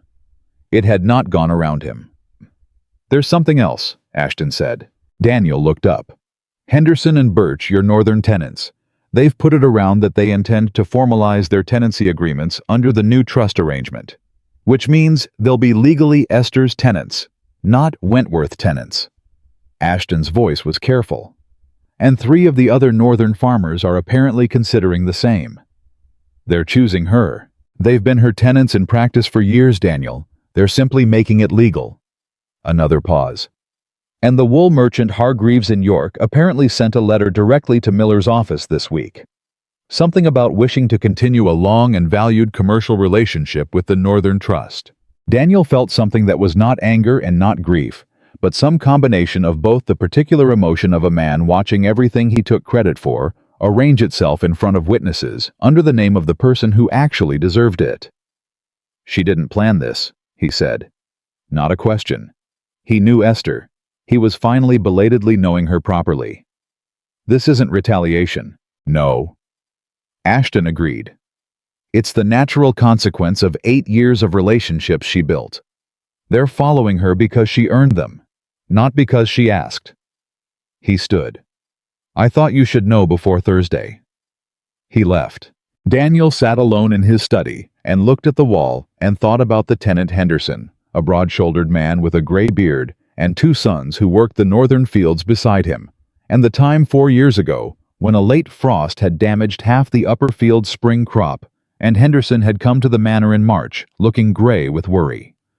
Daniel had not been home. He had been in London. He knew this because he had found the letter in the files. Henderson's letter addressed to the estate, which had been opened and answered not by Briggs, not by any of the estate management staff, but by Esther, who had written back with a detailed proposal for adjusted rents for the season, a plan for replanting the damaged sections with a hardier variety.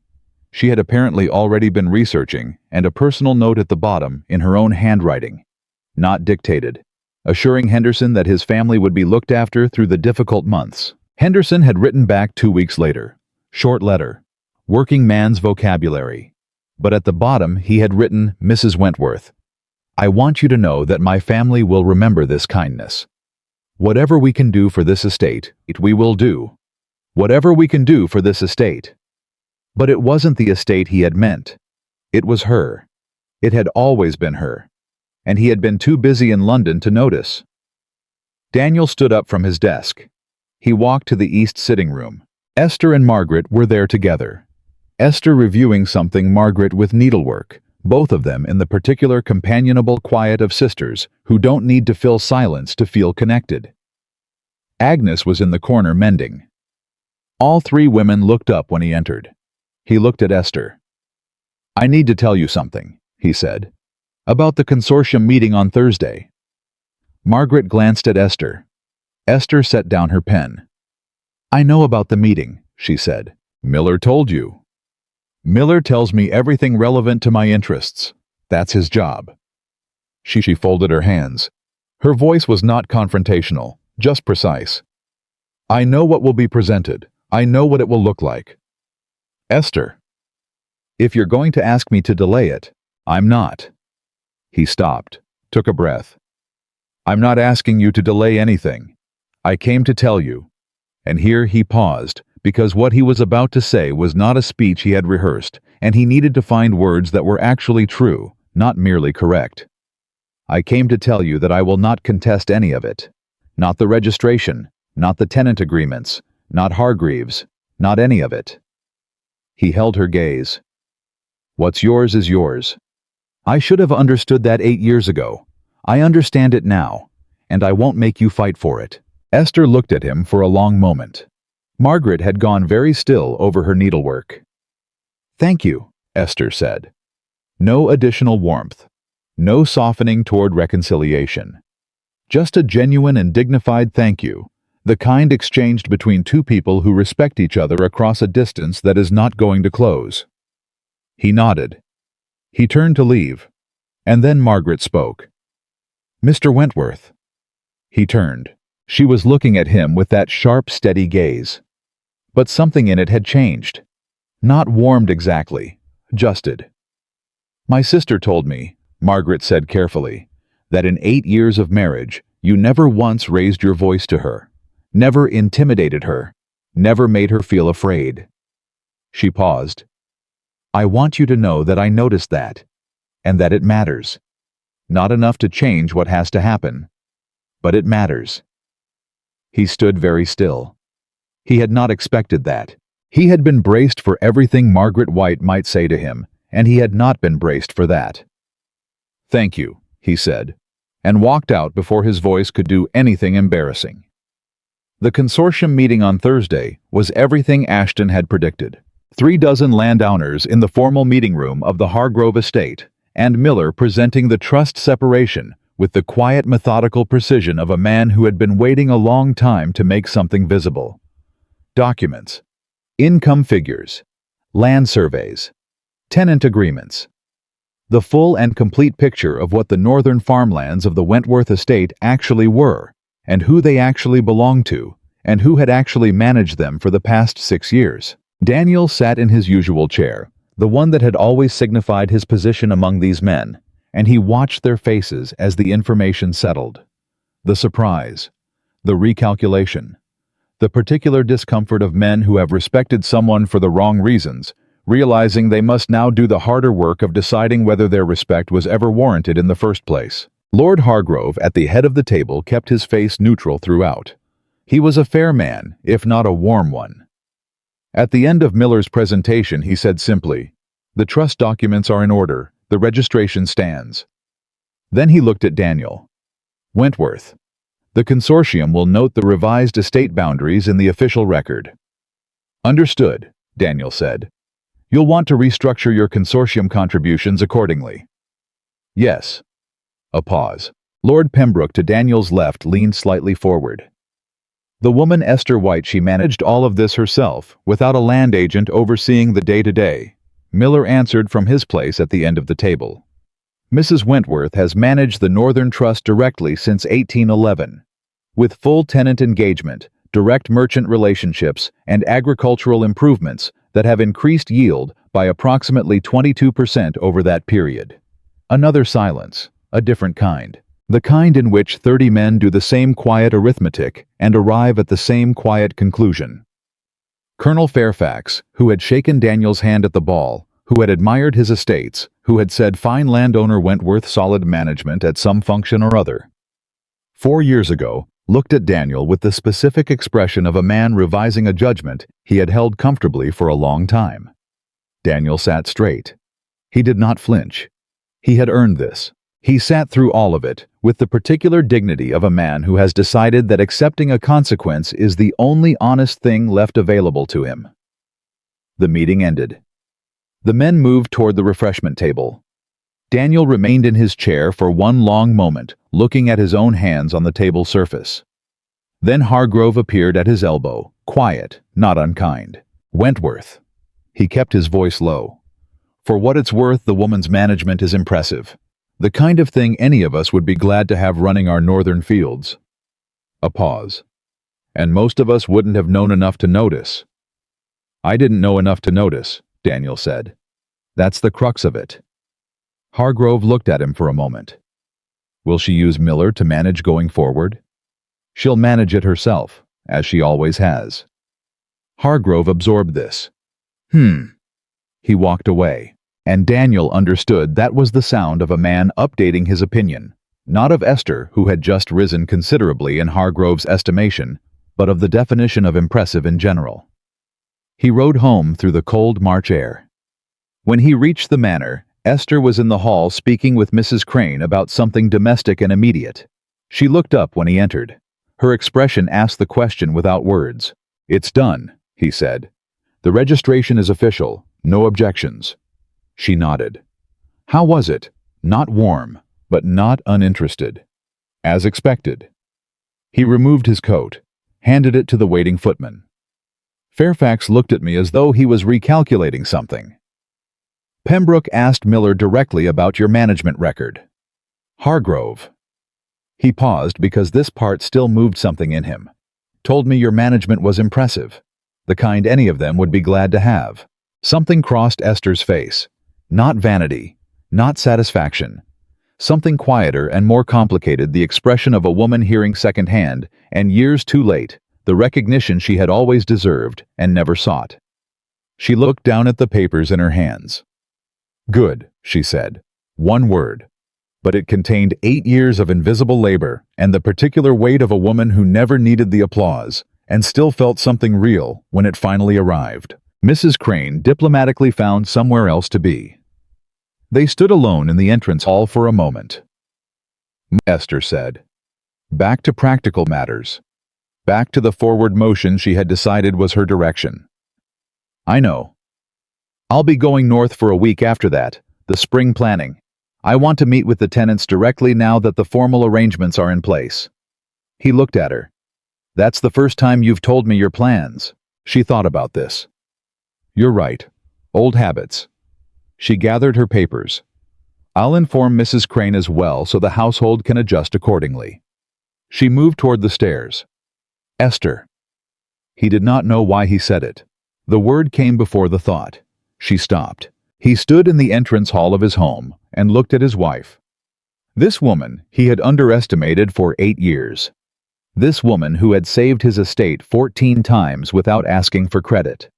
This woman whose face had lit up at the news that her sister was coming because he had made her so lonely inside her own marriage, and he did not ask her to stay, did not ask her to reconsider, did not reach for any of the things he might have reached for 6 months ago, with the comfortable arrogance of a man who believed she had nowhere else to go. He said the only true thing available to him. I'm glad Hargrove knows. I'm glad all of them know. His voice was steady. You deserve that recognition every year. Not today. Every year. She held his gaze. Something moved in her eyes. Not hope, not forgiveness. Nothing that could be mistaken for a door reopening. But something real. Something that acknowledged the truth of what he had said and registered it in the place where true things are kept. Thank you, Daniel, she said. She climbed the stairs. He stood alone in the entrance hall. Somewhere above him, he heard the door of her chamber close quiet. Unhurried, the same click of the latch he had been hearing every night since January. Each time it sounded more final. Each time he understood a little more completely what it meant. But what happened 3 days later? What arrived in the morning post on the Saturday that Margaret White packed her trunks and embraced her sister in the entrance hall and looked at Daniel one last time with that sharp adjusted gaze before climbing into the carriage was something Daniel Wentworth had not seen coming. He had stopped expecting surprises. He had thought the shape of his loss was clear to him now. Complete. Mapped. He was wrong. The letter came from a woman named Mrs. Clara Briggs. Not the estate manager's wife, a different Briggs entirely. A woman in London. A woman who had, it emerged from the careful, precise language of her letter, been a close personal acquaintance of Victoria Ashford for the past several years. The letter was addressed to Daniel. It was short. It was extraordinarily precise. And it contained 3 specific pieces of information that, taken together, rearranged every assumption Daniel Wentworth had been carrying about the winter ball, about Victoria Ashford, and about the reason his marriage had arrived at this particular junction. He sat at his desk. He read it 3 times. His hands did not tremble. He was not a man who trembled. But something happened behind his eyes, a series of rapid, quiet recalculations, the cognitive equivalent of pulling at a thread and watching a garment unravel. Victoria Ashford had not simply been an acquaintance who had developed genuine feelings. She had been looking for a specific kind of man, a specific kind of situation. She had attended the Wentworth Winter Ball for a specific purpose, and the attention she had lavished on Daniel, the 3 dances, the lowered voice, the particular way she had made him feel watched and chosen and desirable, had been calculated with the same precision Esther used on merchant contracts. The difference was that Esther's precision had always served the estate. Victoria's precision had served Victoria. Daniel set the letter down. He thought about the morning he had gone to her parlor, the green dress, the smile that changed, the way she had assessed the estate situation with the quick, cold efficiency of someone running numbers and finding them insufficient. The way she had ended the conversation and gently, perfectly shown him out. She had never wanted him. She had wanted what she believed he represented, and when the representation proved complicated, she had applied that precision to the calculation of her exit. He had been managed by a woman he had humiliated his wife for. He sat with this for a very long time. Then he did something that surprised him. He laughed, not with humor, not with bitterness, with the specific involuntary sound that comes when a truth is so complete and so perfectly shaped that the body doesn't know what else to do with it. He had believed he was choosing. I had believed on that ballroom floor with 300 witnesses and his wife watching from across the room that he was a man exercising his own desire, his own will, his own freedom. He had been a mark. And Esther, who had managed wool merchants and tenant disputes and agricultural journals, and 100 invisible complications, had been watching and understanding and making her decision. She had been the only person in that ballroom with clear eyes. He picked up the letter. He carried it to the east sitting room. Esther was there alone now. Margaret's carriage had left an hour ago, sitting in the particular new quiet of a woman who has said goodbye to her support and is simply present with the shape of her own decisions. She looked up when he entered. He placed the letter on the table beside her. "You should read this," he said. "Not because it changes anything, but because you deserve to know the full picture." She looked at the letter, then at him. She picked it up. She read it. He watched her face and saw the thing he had expected, not surprise. The particular expression of a person reading a confirmation of something they had already suspected and had not said out loud because no one had asked. She set it down. "Did you know?" he asked. "I suspected," she said carefully, "that her interest was purposeful, in a specific way." A pause. "It doesn't change my decision." "I know, I told you that." He stood straight. "I just needed you to have the whole truth, all of it. Whatever comes next, you should have it." She looked at him for a long moment, and in her eyes, just for a second, just briefly before composure returned, he saw something that was not forgiveness and was not warmth and was not any of the things he had lost the right to hope for. It was simply respect. The specific, particular respect of a woman who has been underestimated her entire marriage and is watching the man who underestimated her finally irrevocably choose to treat her as an equal. Too late, but real. "Thank you," she said. He nodded. He walked out. And the letter sat on the table beside her, and the house was very quiet, and somewhere in the north, 500 acres of farmland waited for the woman who had always owned them to come home. She left on a Monday, not dramatically, not with the kind of departure that announces itself and demands to be witnessed. Esther Wentworth packed 2 trunks and a leather traveling case, informed Mrs. Crane of the household arrangements for the week, left a precise written schedule for Briggs regarding the home farm correspondence, and walked out the front door of Wentworth Manor on a gray March morning as though she were simply going to town. Except she was not going to town. She was going north. Daniel stood at the study window and watched the carriage pull away. He did not go down to see her off.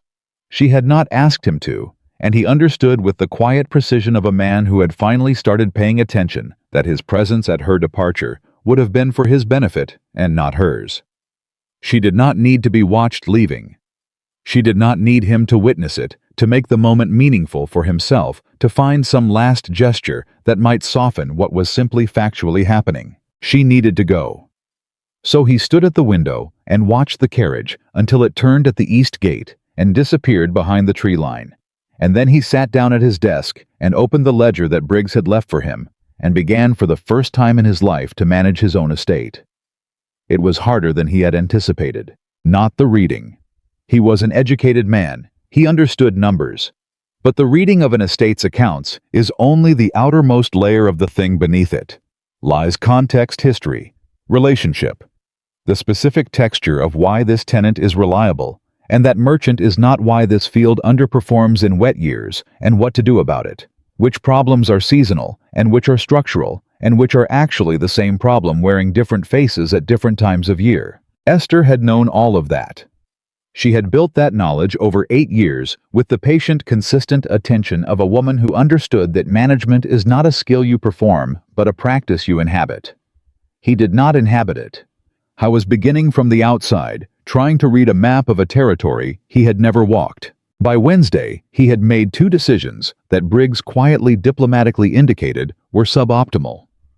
By Thursday, he had received a letter from the timber contractor on the Western Ridge with a question that he could not answer because he did not know the history of the contract, who had negotiated it on what terms, with what specific provisions, about the timing of the spring cut. He found the answer in Esther's files. Of course. He wrote back to the contractor with the information. But sitting there at his desk, with her handwriting in front of him, careful, precise, the handwriting of a woman who meant every word she committed to paper. He felt something that was not grief exactly, but was adjacent to it.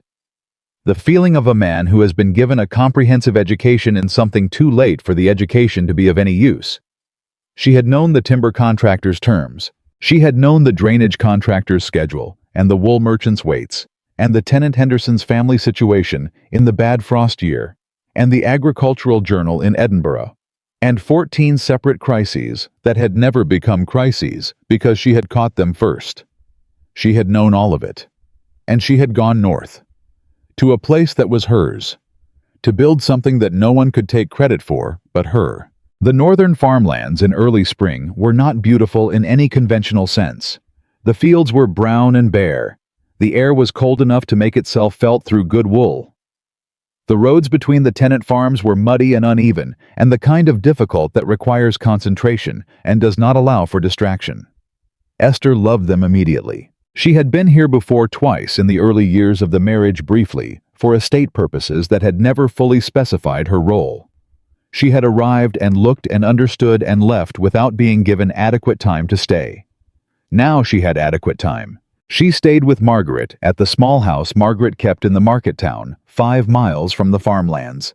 A solid plain house, nothing like the manor with low ceilings and a good fire, and the particular warmth of a place that has been lived in by someone who actually inhabits it, rather than simply occupying it. The first morning she walked the boundaries of her land, all 500 acres. She walked with Henderson, who met her at the eastern gate at 7 in the morning, with 2 of his sons and a working knowledge of every field that encompassed the kind of intimate particular intelligence that comes from generations of living alongside the same ground. The Upper East Field, Henderson said, pointing. Your scheme with the drainage 4 years on, it's never waterlogged in spring, the way it used to be. The yield last year. He shook his head with the admiring restraint of a Yorkshire farmer, which is the most intense form of admiration available in the English countryside. We've not seen numbers like that on that field in living memory. Esther stood at the edge of the Upper East Field and looked at the ground she had changed from 200 miles away through letters and research and the patient application of knowledge that no one had asked her to acquire. Something moved through her chest. Not triumph. Something quieter and deeper.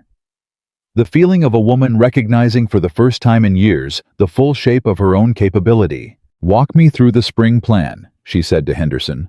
All of it. What you intended, what concerns you, what you'd change if you had the choice. Henderson looked at her. He was a man who had spent 60 years working alongside his betters, and he had a finely calibrated sense of who among them actually wanted an answer to their questions and who wanted to perform the asking. He looked at Esther for exactly 2 seconds. Then he started talking. He talked for 3 hours.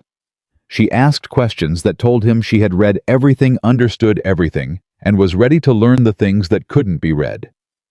His sons glanced at each other at various points, the particular glance of young men recalibrating an expectation. By the time they reached the western boundary, the older son, Thomas, had stopped waiting for his father to finish before contributing his own observations. They trusted her, not because she owned the land, because she listened to it, because she asked the right questions and received the answers without the particular male impatience that makes knowledge a performance rather than a practice. That evening, she sat with Margaret at the kitchen table with the spring planting proposals and a pot of tea, and went through every figure with the focused energy of a woman who has been waiting for years to bring her full attention to bear on something that actually belonged to her. "You're different here," Margaret said. Esther looked up. "What do you mean? You move differently. You sound differently." Margaret turned her cup. "At the manner you were, I don't know, precise, controlled, like someone who has learned to take up exactly the right amount of space and no more." She looked at her sister. "Here you take up the whole room." Esther held this. She thought about 8 years of making herself exactly the right size. 8 years of composure that was not really composure, but the long-practiced suppression of a woman who had learned that too much of herself was inconvenient. "I forgot," she said quietly, "that I was allowed to take up space." Margaret put her hand over Esther's on the table.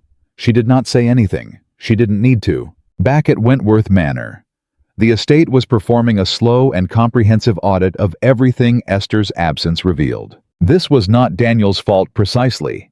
He was working. He was genuinely, earnestly, with a diligence that surprised even Briggs, trying to learn what he had never learned. He was up early. He was reviewing correspondence. He was meeting with the home farm workers in a way he had never done before, actually speaking with them, actually listening, actually absorbing the texture of the information, rather than receiving the polished summary version that had always been presented to him before. But good intentions applied to an unfamiliar territory produce a specific kind of chaos, and by the end of the second week of March, 3 things had gone quietly wrong in ways that were manageable but illuminating. The South Pasture fencing contract had been renewed with the wrong contractor. Not Briggs's fault, and not technically Daniel's, but the result of a chain of assumptions that Esther would have interrupted at the second link, because she knew that the better contractor was temporarily unavailable in early spring, and the right approach was to wait rather than substitute. The household line and order had been duplicated because without Esther coordinating between the household accounts and the estate accounts. Mrs. Crane and Briggs had independently made the same order from 2 different merchants, and Henderson, reliable, long-standing, impeccably professional.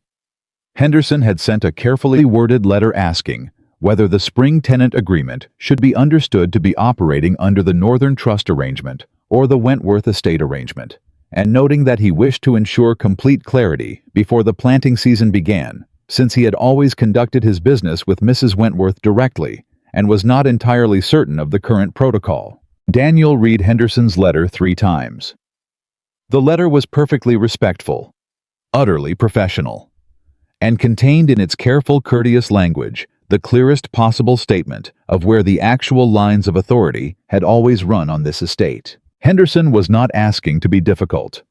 Henderson was asking because he genuinely needed to know, and he genuinely needed to know, because for 6 years the answer had always been Esther, and now Esther was not here, and the situation required clarification.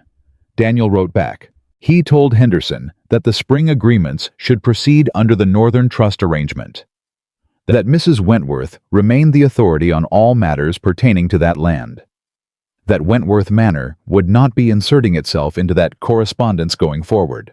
He wrote it clearly and without qualification. Then he sat back and felt the specific strange sensation of a man who has done the right thing and found that doing the right thing, while correct, does not actually make anything better.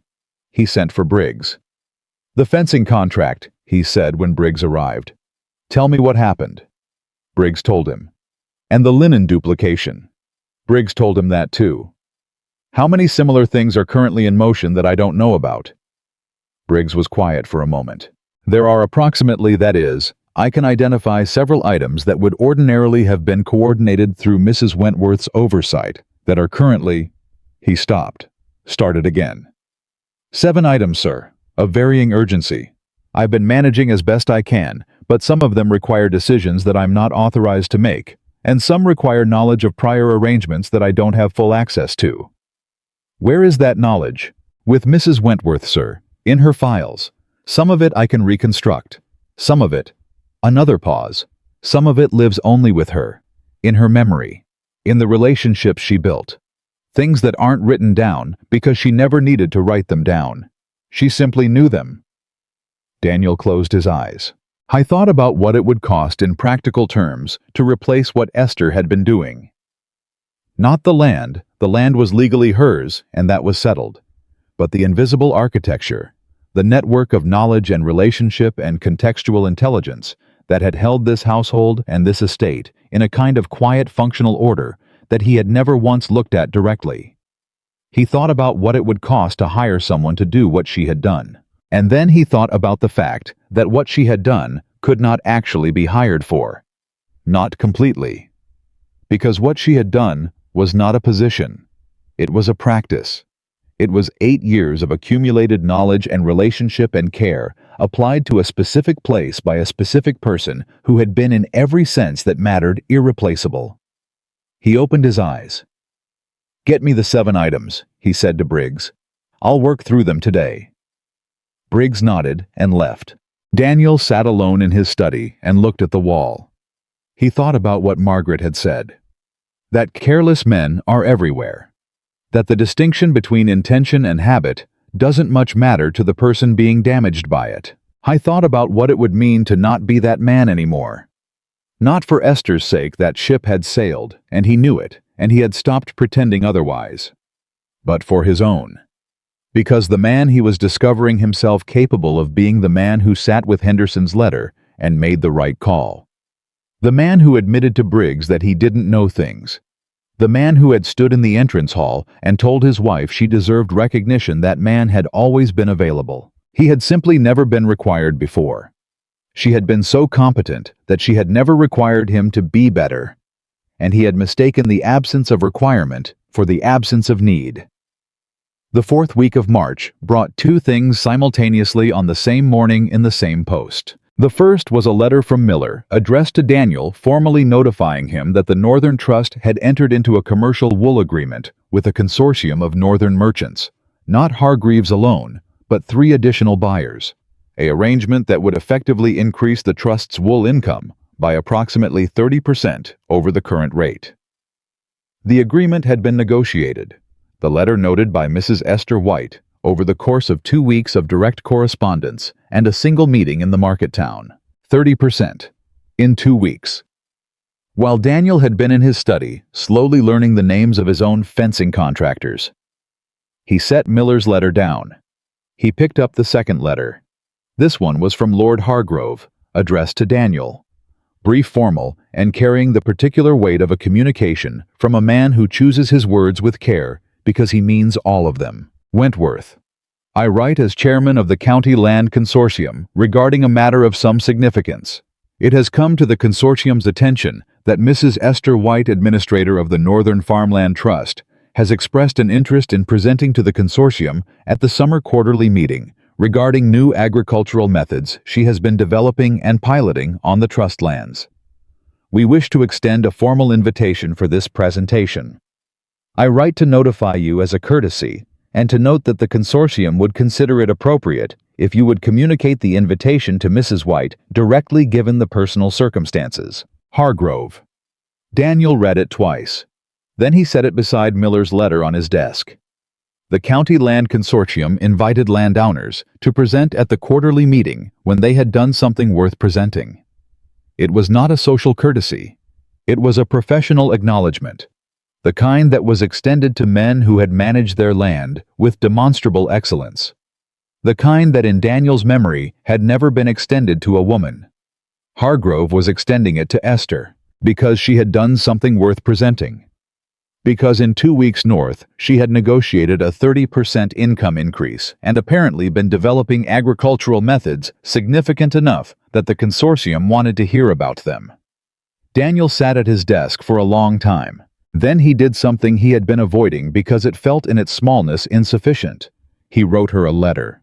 Not about the consortium invitation, about the estate, about the 7 items Briggs had identified, about the fencing contractor and the linen duplication, and Henderson's careful, courteous question about protocol. He wrote it as a factual accounting without self-pity and without excessive apology, just the honest record of a man learning to manage something he had previously taken for granted. At the end of the letter, he added a final paragraph. He wrote, "I am also enclosing Lord Hargrove's letter, which arrived today, and should be in your hands rather than mine. The consortium's recognition is deserved. I hope you will accept the invitation. You have earned it by every measure that matters." He folded the letter. He sealed it with his own seal, the Wentworth crest, which suddenly felt in his hands like something borrowed. He sent it north, in the small house with low ceilings and a good fire. Esther read Daniel's letter on a Thursday evening while Margaret sat across from her with the needlework she always carried, and the particular stillness of a woman giving her sister space to receive something. She read it once quickly. Then she read it again slowly. The 7 items did not surprise her. She had anticipated most of them when she left.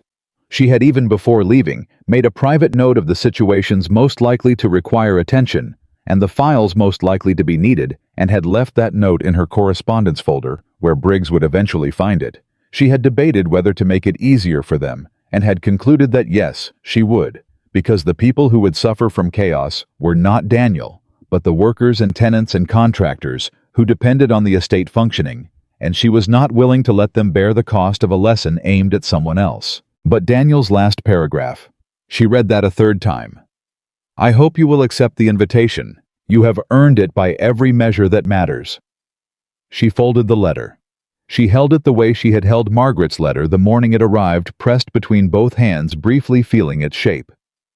"Good letter?" Margaret asked without looking up from the needlework. "An honest one." "Same thing from him." At this point, Esther set the letter down. She picked up Hargrove's enclosed note and read it carefully twice with the focused attention she gave everything. Then she set that down too. She was quiet for a moment. "The consortium wants me to present," she said. Margaret looked up. "At the Summer Quarterly," Hargrove wrote. Margaret put her needlework down entirely. "Hargrove, the consortium chairman." "Yes." A pause. "Esther, they have never invited a woman to present at that meeting." "I know. This is—" Margaret stopped, recalibrated. She was not a woman who reached easily for superlatives, but she was also not a woman who failed to recognize history when it happened in her own kitchen. "This is significant." "I know," Esther said again, and this time something in her voice, very small, very controlled, but unmistakably, there carried the particular sound of a woman who has worked for something for a very long time and has just been told by the right person in the right context that the work was real. She picked up the consortium letter again. She looked at it for a long moment. Then she picked up her pen. She wrote back to Hargrove. 2 sentences. Formal, precise, exactly the right register. "Dear Lord Hargrove, I am pleased to accept the consortium's invitation and will prepare a presentation on the Northern Trust's agricultural developments for the Summer Quarterly meeting. Yours faithfully, Esther White." Not Esther Wentworth. Esther White. The name on the trust. The name on the land. The name her father had given her, which she was reclaiming not with drama or announcement, but with the quiet, precise intentionality of a woman who knows exactly what she is doing and why. Margaret watched her sign it. "You used white." "Yes." "Is that—" Margaret started. "It's what the trust is registered under," Esther said, folding the letter. "It's the accurate name to use in professional correspondence regarding the trust." She sealed it.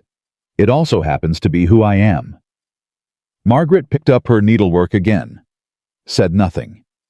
But the small, controlled expression on her face was the closest thing to a celebration that Margaret White was capable of, which was in its restraint more moving than any open display. Esther wrote to Daniel that same evening.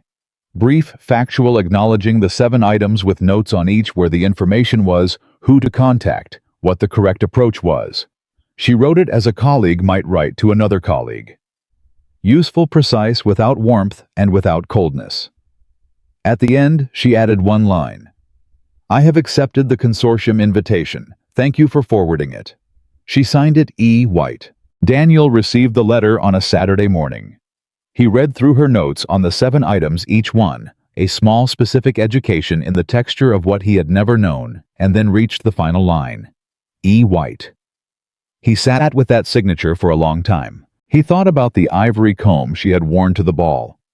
He thought about her father pressing it into her hands with words she had not fully heard until she needed them. He thought about a woman who had loved a man named Wentworth for 8 years, had carried his name, had built his estate, had held his world together with invisible hands, and was now quietly, and without drama, taking her own name back. Not as a weapon, not as a statement, as a fact. He set the letter down. He picked up his pen. He began working through the 7 items.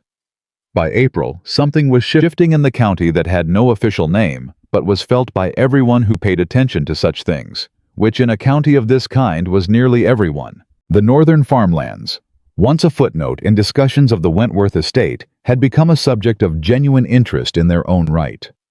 The wool consortium agreement had circulated these things always circulated, and the 30% figure had been noted with the sharp attention that agricultural income always receives among people who understand what a 30% increase actually means in practice. The consortium invitation had not been kept quiet.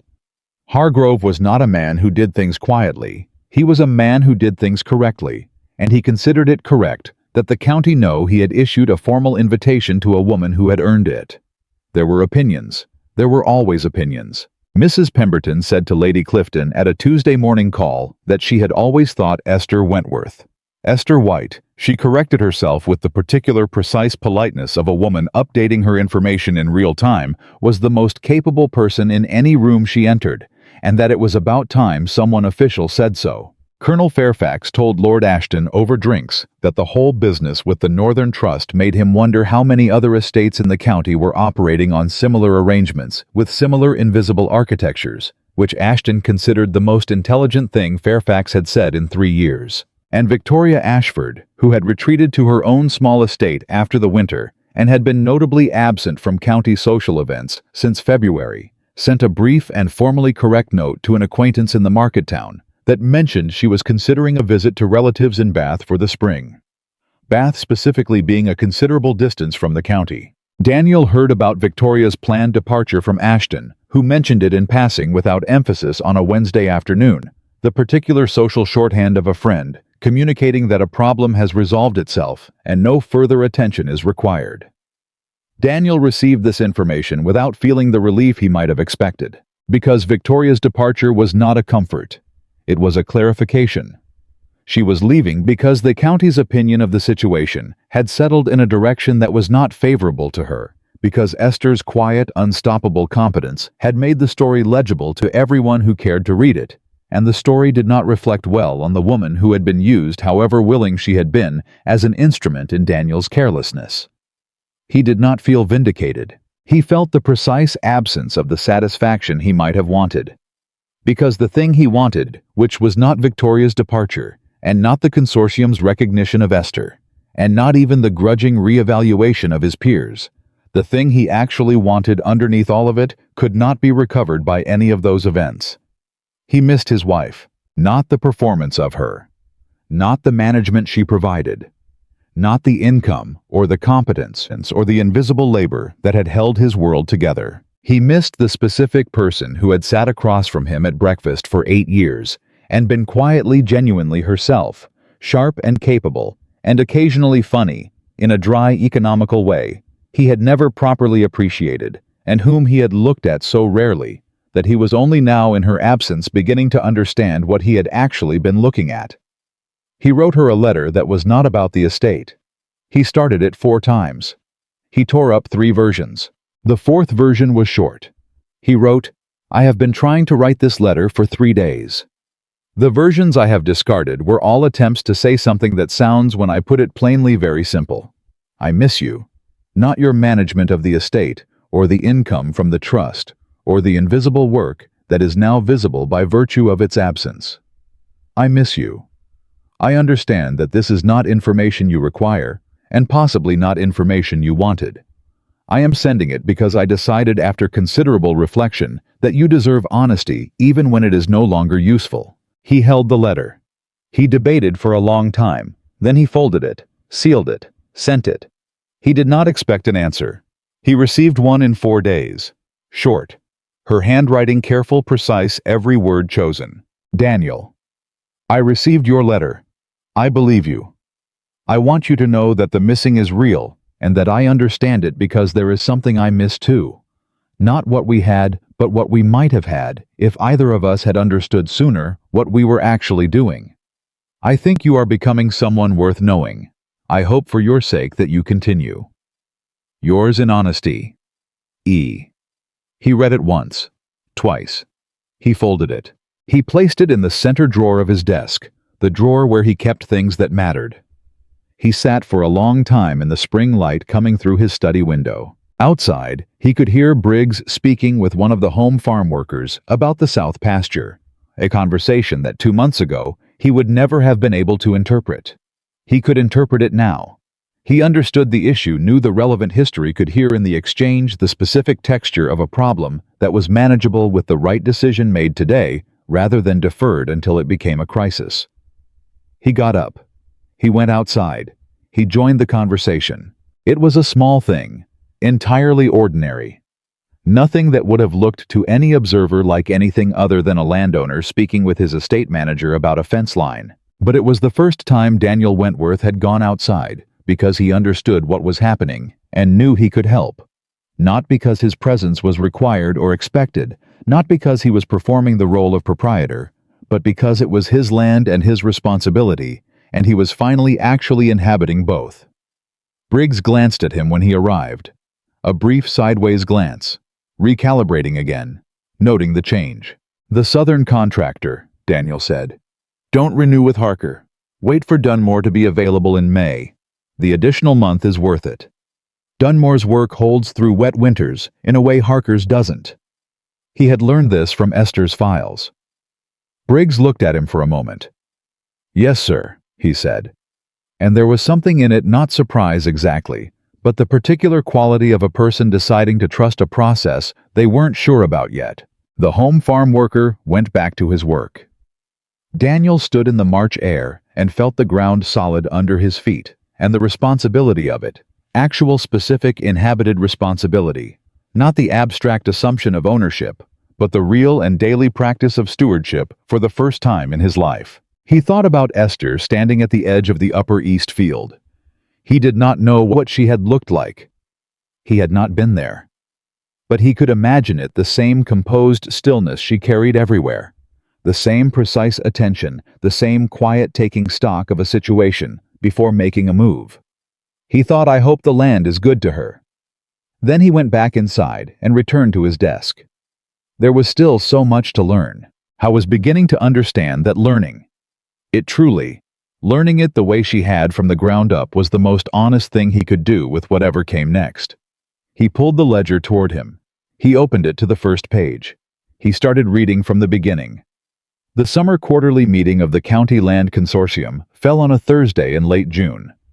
By 7 in the morning, Esther White had already been awake for 2 hours. Not from nerves. She had examined herself carefully for nerves, and found instead a quality of attention that was sharper than usual. The focused present alertness of a woman who has prepared thoroughly for something, and understands that preparation is the only honest form of confidence available to anyone. She dressed without Agnes. Agnes was back at the manor.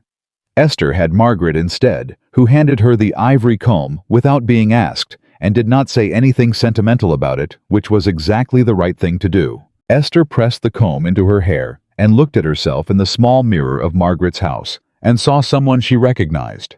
Not the composed, slightly diminished woman who had managed someone else's estate in careful invisibility for 8 years. Someone older than that and younger than that simultaneously. Someone who had walked 500 acres in March mud and negotiated wool contracts with Yorkshire merchants and drafted an agricultural presentation for the County Land Consortium and signed every document with her own name, Esther White. "Ready?" Margaret asked from the doorway. "Yes," Esther said, and meant it completely. The Hargrove Estates formal meeting room held 40 people comfortably. On the morning of the summer quarterly, it held 43, because word had moved through the county with the particular velocity that genuine novelty produces, and several people who did not typically attend had found reasons to be present. Esther noted this when she arrived. She noted the faces, the familiar ones, the curious ones, the carefully neutral ones of men who had not yet decided what opinion to hold, and were here to gather the information they needed to form one. She noted Daniel, who was already seated, third row left side. He had not told her he was coming.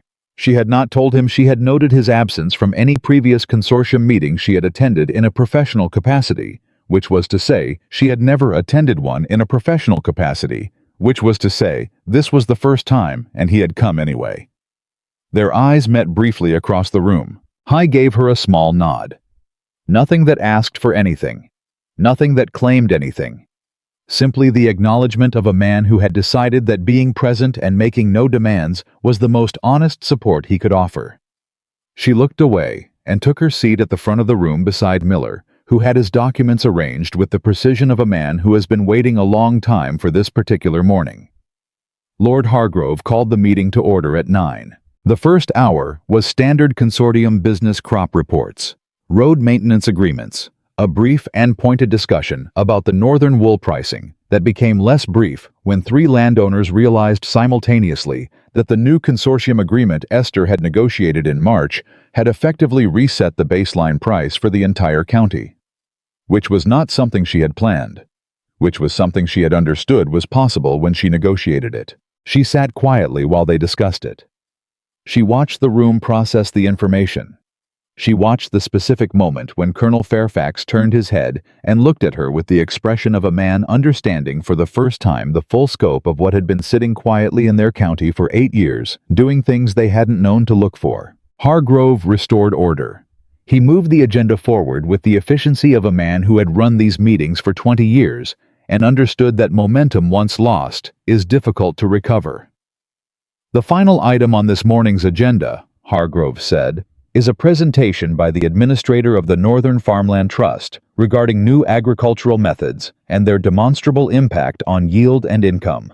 Mrs. Esther White." She stood. The room was very quiet, not hostile, not warm.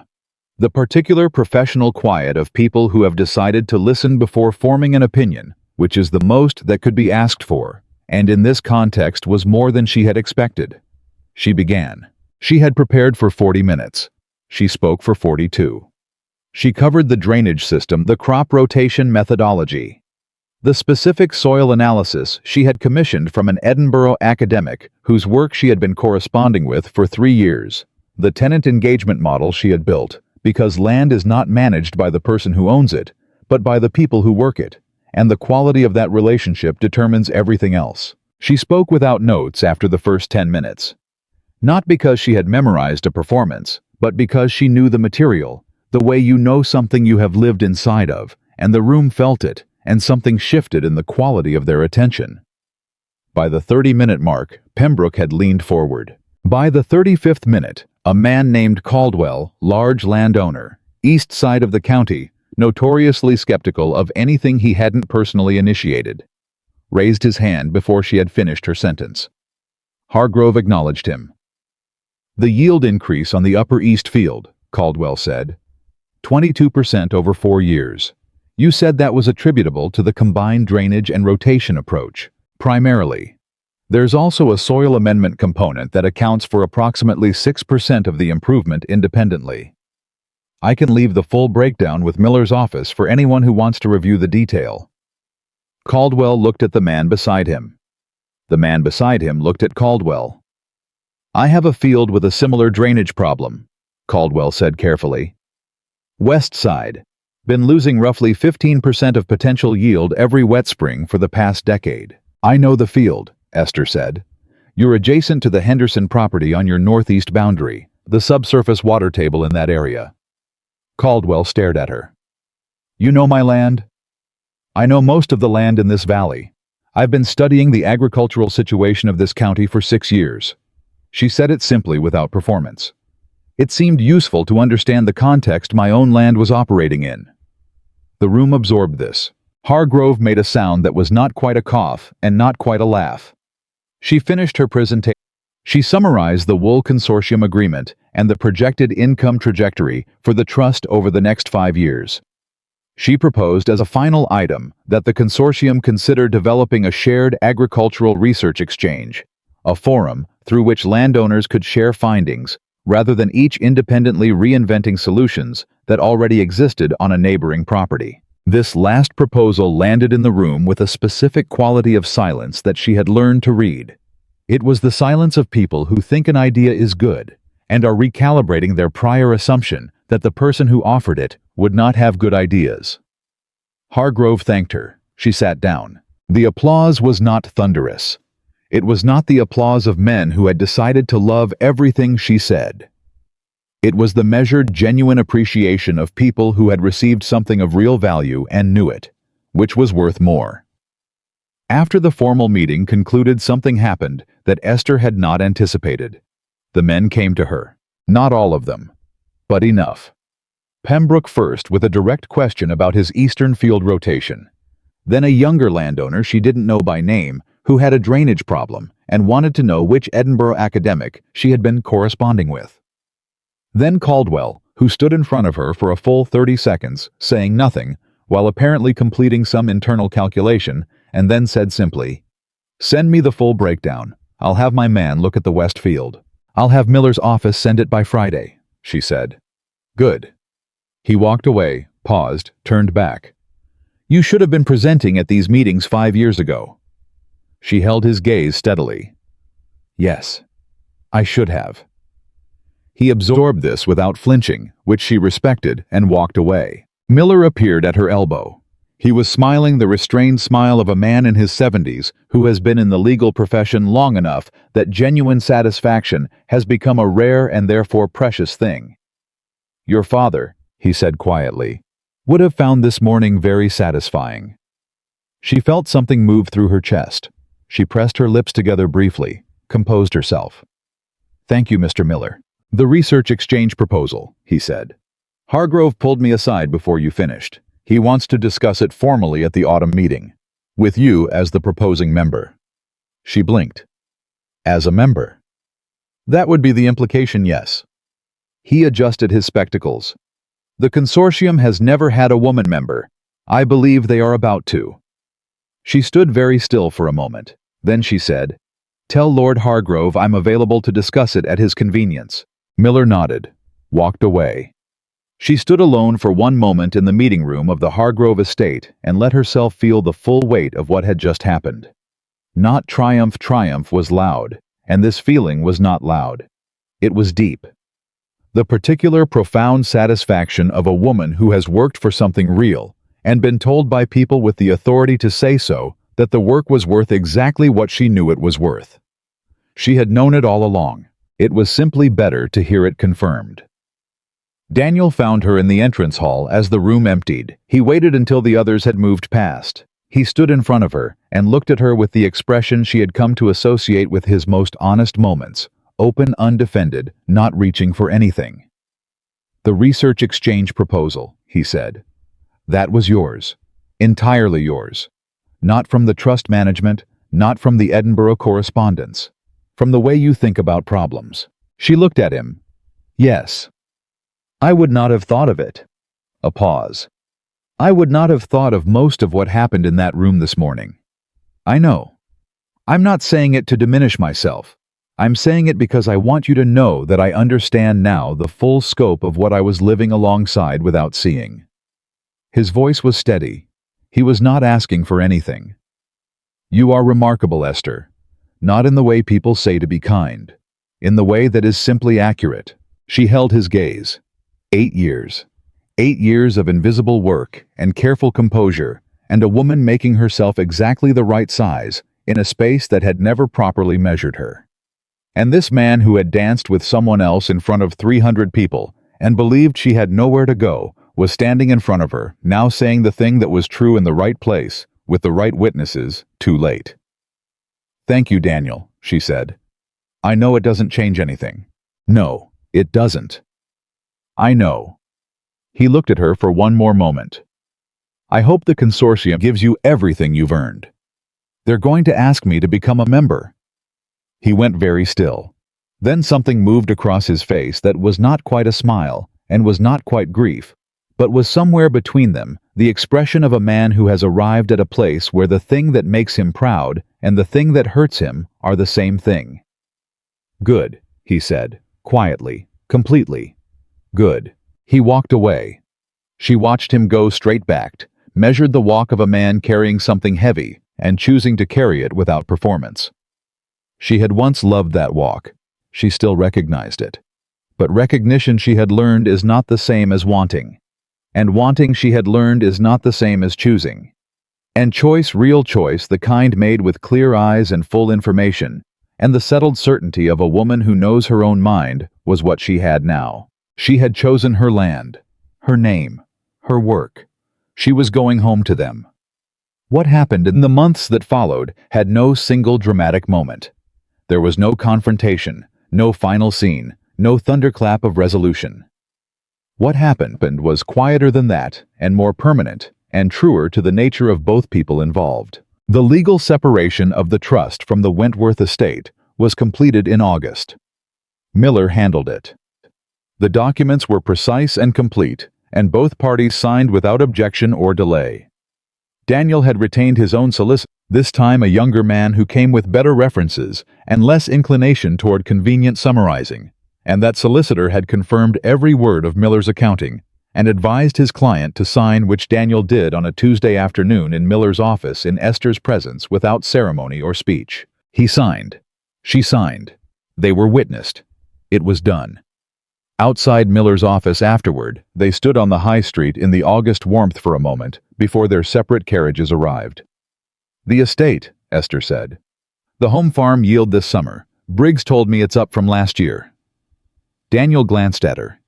"You spoke with Briggs. He wrote to me in June with a question about the south pasture fencing. I answered it." She held his gaze simply. "The estate's people are not my enemy, Daniel. They never were.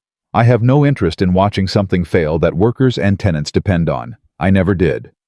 He stood very still. "You helped him," he said. "Even now."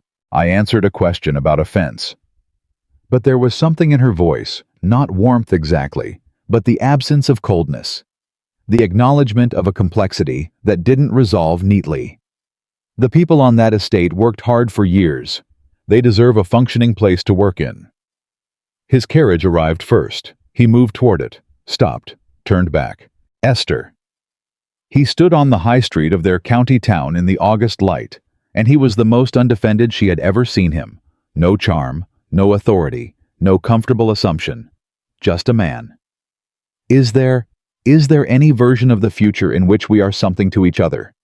Not what we were. Something different. Something that doesn't have to be named. She looked at him for a long moment. She thought about the letter he had sent that said, "I miss you." She thought about her reply, "I think you are becoming someone worth knowing." She thought about what it meant that both of those things were true, and that truth in this case was not sufficient to rebuild what had been dismantled. "Perhaps," she said carefully, "in time, when we are both more fully ourselves than we were." She held his gaze. "But not yet, and not on the terms that existed before." He nodded. He got into his carriage. She stood on the street and watched it go. Her own carriage was waiting. She climbed in.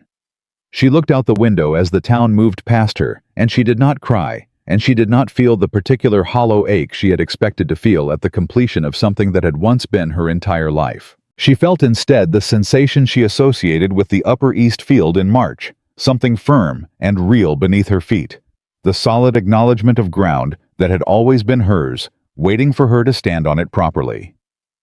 The Autumn Consortium meeting was the first in the organization's 40-year history to include a woman as a presenting member. Esther arrived early.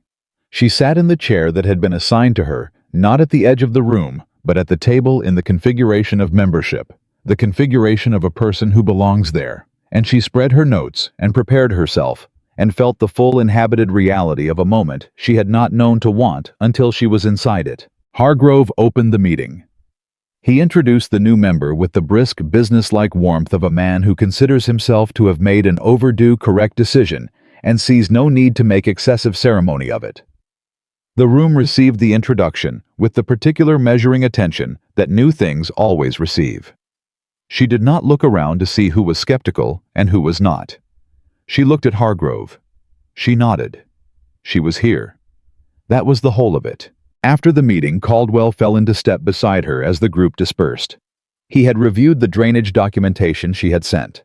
He had implemented a modified version of the approach on his west field.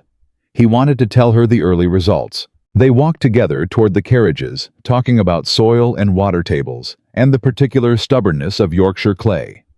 And somewhere in the middle of that conversation, Esther understood that this was what the rest of her life might look like. Not a recovery from the marriage, not a rebuilding from the damage, but something forward-facing and genuinely new. Work she was good at. People who respected that work.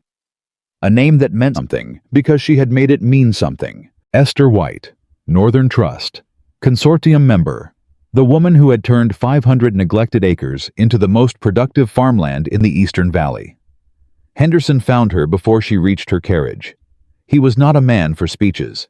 He shook her hand, which was itself an unusual gesture, a working farmer, shaking hands with a woman of property, the kind of deliberate choice that communicated something about how he understood their relationship. "The new fields," he said.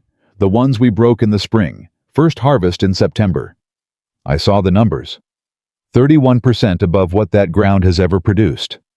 He held her gaze. "That's you, ma'am. That's your work." She pressed her lips together briefly, steadied herself. "It's your work too," she said. "And your son's." "Aye." He nodded. "But the vision was yours. We knew how to farm. You knew what to grow and where and why." He released her hand. "My family's been on that land 3 generations. I want you to know we intend to be there 3 more. She held that.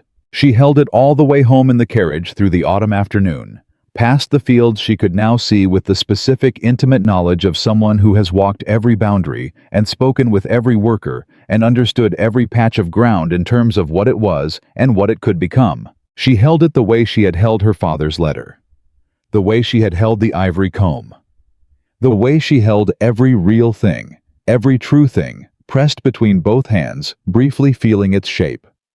Because the real things were worth holding. She had learned that. She had learned it the hard way, which was the only way it stayed learned.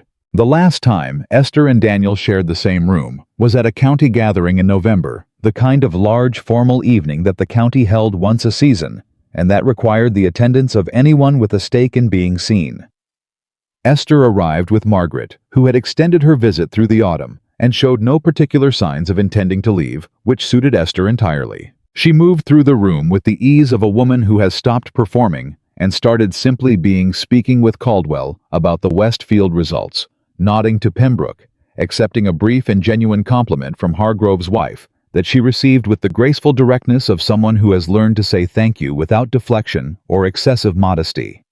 She was confident. She was present. She was in the truest sense of the word herself. She saw Daniel across the room. How was speaking with the group of men, the new generation of his management. She had heard men who actually knew what they were doing, whom he had apparently spent the autumn learning to properly engage with, rather than simply preside over. He looked different. Not younger, older, actually, but in the way that real engagement with real work makes a person look older, more inhabited, more honest. Their eyes met. He crossed the room, not with urgency, not with anything that asked for more than the moment offered. "Mrs. White." He said her name with the care of a man who had decided to say it right every time because it was right. "Mr. Wentworth." They stood together for a moment, in the way of 2 people who share a complicated history and have arrived at the place beyond its most acute pain. Not comfortable, not warm. in the way that warmth once existed between them, but something true and real and worthy of both of them. "The consortium," he said. "Hargrove tells me the research exchange is being formally established in January." "Yes. 3 additional members have joined since the autumn meeting. Caldwell and 2 others. The Edinburgh academic, the one you've been corresponding with. He's agreed to advise. He's coming to tour the Upper East Field in spring." Something in her voice, not pleasure performed for his benefit, but genuine pleasure in something she had built. He called the drainage system the most practical implementation of his theoretical model he'd seen in an agricultural context. Daniel smiled. A real smile, not the charming social smile she had known for years, but the smaller, more honest expression of a man who is genuinely pleased for someone else with nothing in it for himself. "Good," he said. "That's good." "Yes." She met his eyes. "It is." A pause. "The estate," she said, because she had decided some time ago that she would not pretend this part of their shared history didn't exist because it did, and she was not a woman who managed reality by avoiding it. "Briggs wrote again last month. The Southfield rotation, the approach is working." "I know. I walked it last week." He looked at her. "I finally understand what you were doing when you recommended the crop sequence. It took me 2 seasons to understand it properly. It would have taken most people 3. Something shifted in his face. The particular expression of a man receiving a kindness he is not sure he deserves, and choosing to receive it honestly rather than deflect it. "Thank you," he said quietly. "It's only accurate." They stood for a moment more, and in that moment, 2 people in a November gathering, speaking about soil rotation and Edinburgh academics, carrying between them 8 years of everything that had not been said in time and everything that had been said too late. There was something that was not love and was not its absence. Something that had no clean name. The specific complicated tenderness of people who have been genuinely important to each other and have arrived through damage and honesty and the slow, painful work of becoming themselves at a place where the importance is real and the distance is also real, and both of those things can be true simultaneously. She had loved him. She had built a life inside that love for 8 years. She had made herself smaller for it and held it together through her own invisible labor and walked away from it with her spine straight and her chin level and her name intact. And she had made something. Something real. Something that grew every season, that employed working men and their families, that produced yields, that academic journals would eventually cite, that stood as evidence, permanent documented growing of what happens when a woman is finally given the space to be the full size of herself. She did not need him to know that, but she was glad that he did. "Good evening, Daniel," she said. "Good evening, Esther." She walked back toward Margaret and the room and the work that was waiting for her, always waiting, always real, always hers. She did not look back. Not because she had not loved him, because she had finally completely learned to love herself more, and that the 500 acres, the consortium seat, the Edinburgh correspondence, the tenants who had chosen her, the name she had taken back, the woman she had found in the margin of a marriage that had never been large enough to hold her, that was not the end of Esther White's story. It was the beginning of the only story that had ever truly been hers. A woman's value was never in what she provided silently. It was in what she built when someone finally stopped asking her to be small. Esther White stopped being small. And the world, as it turned out, had been waiting for her to take up the space she had always deserved.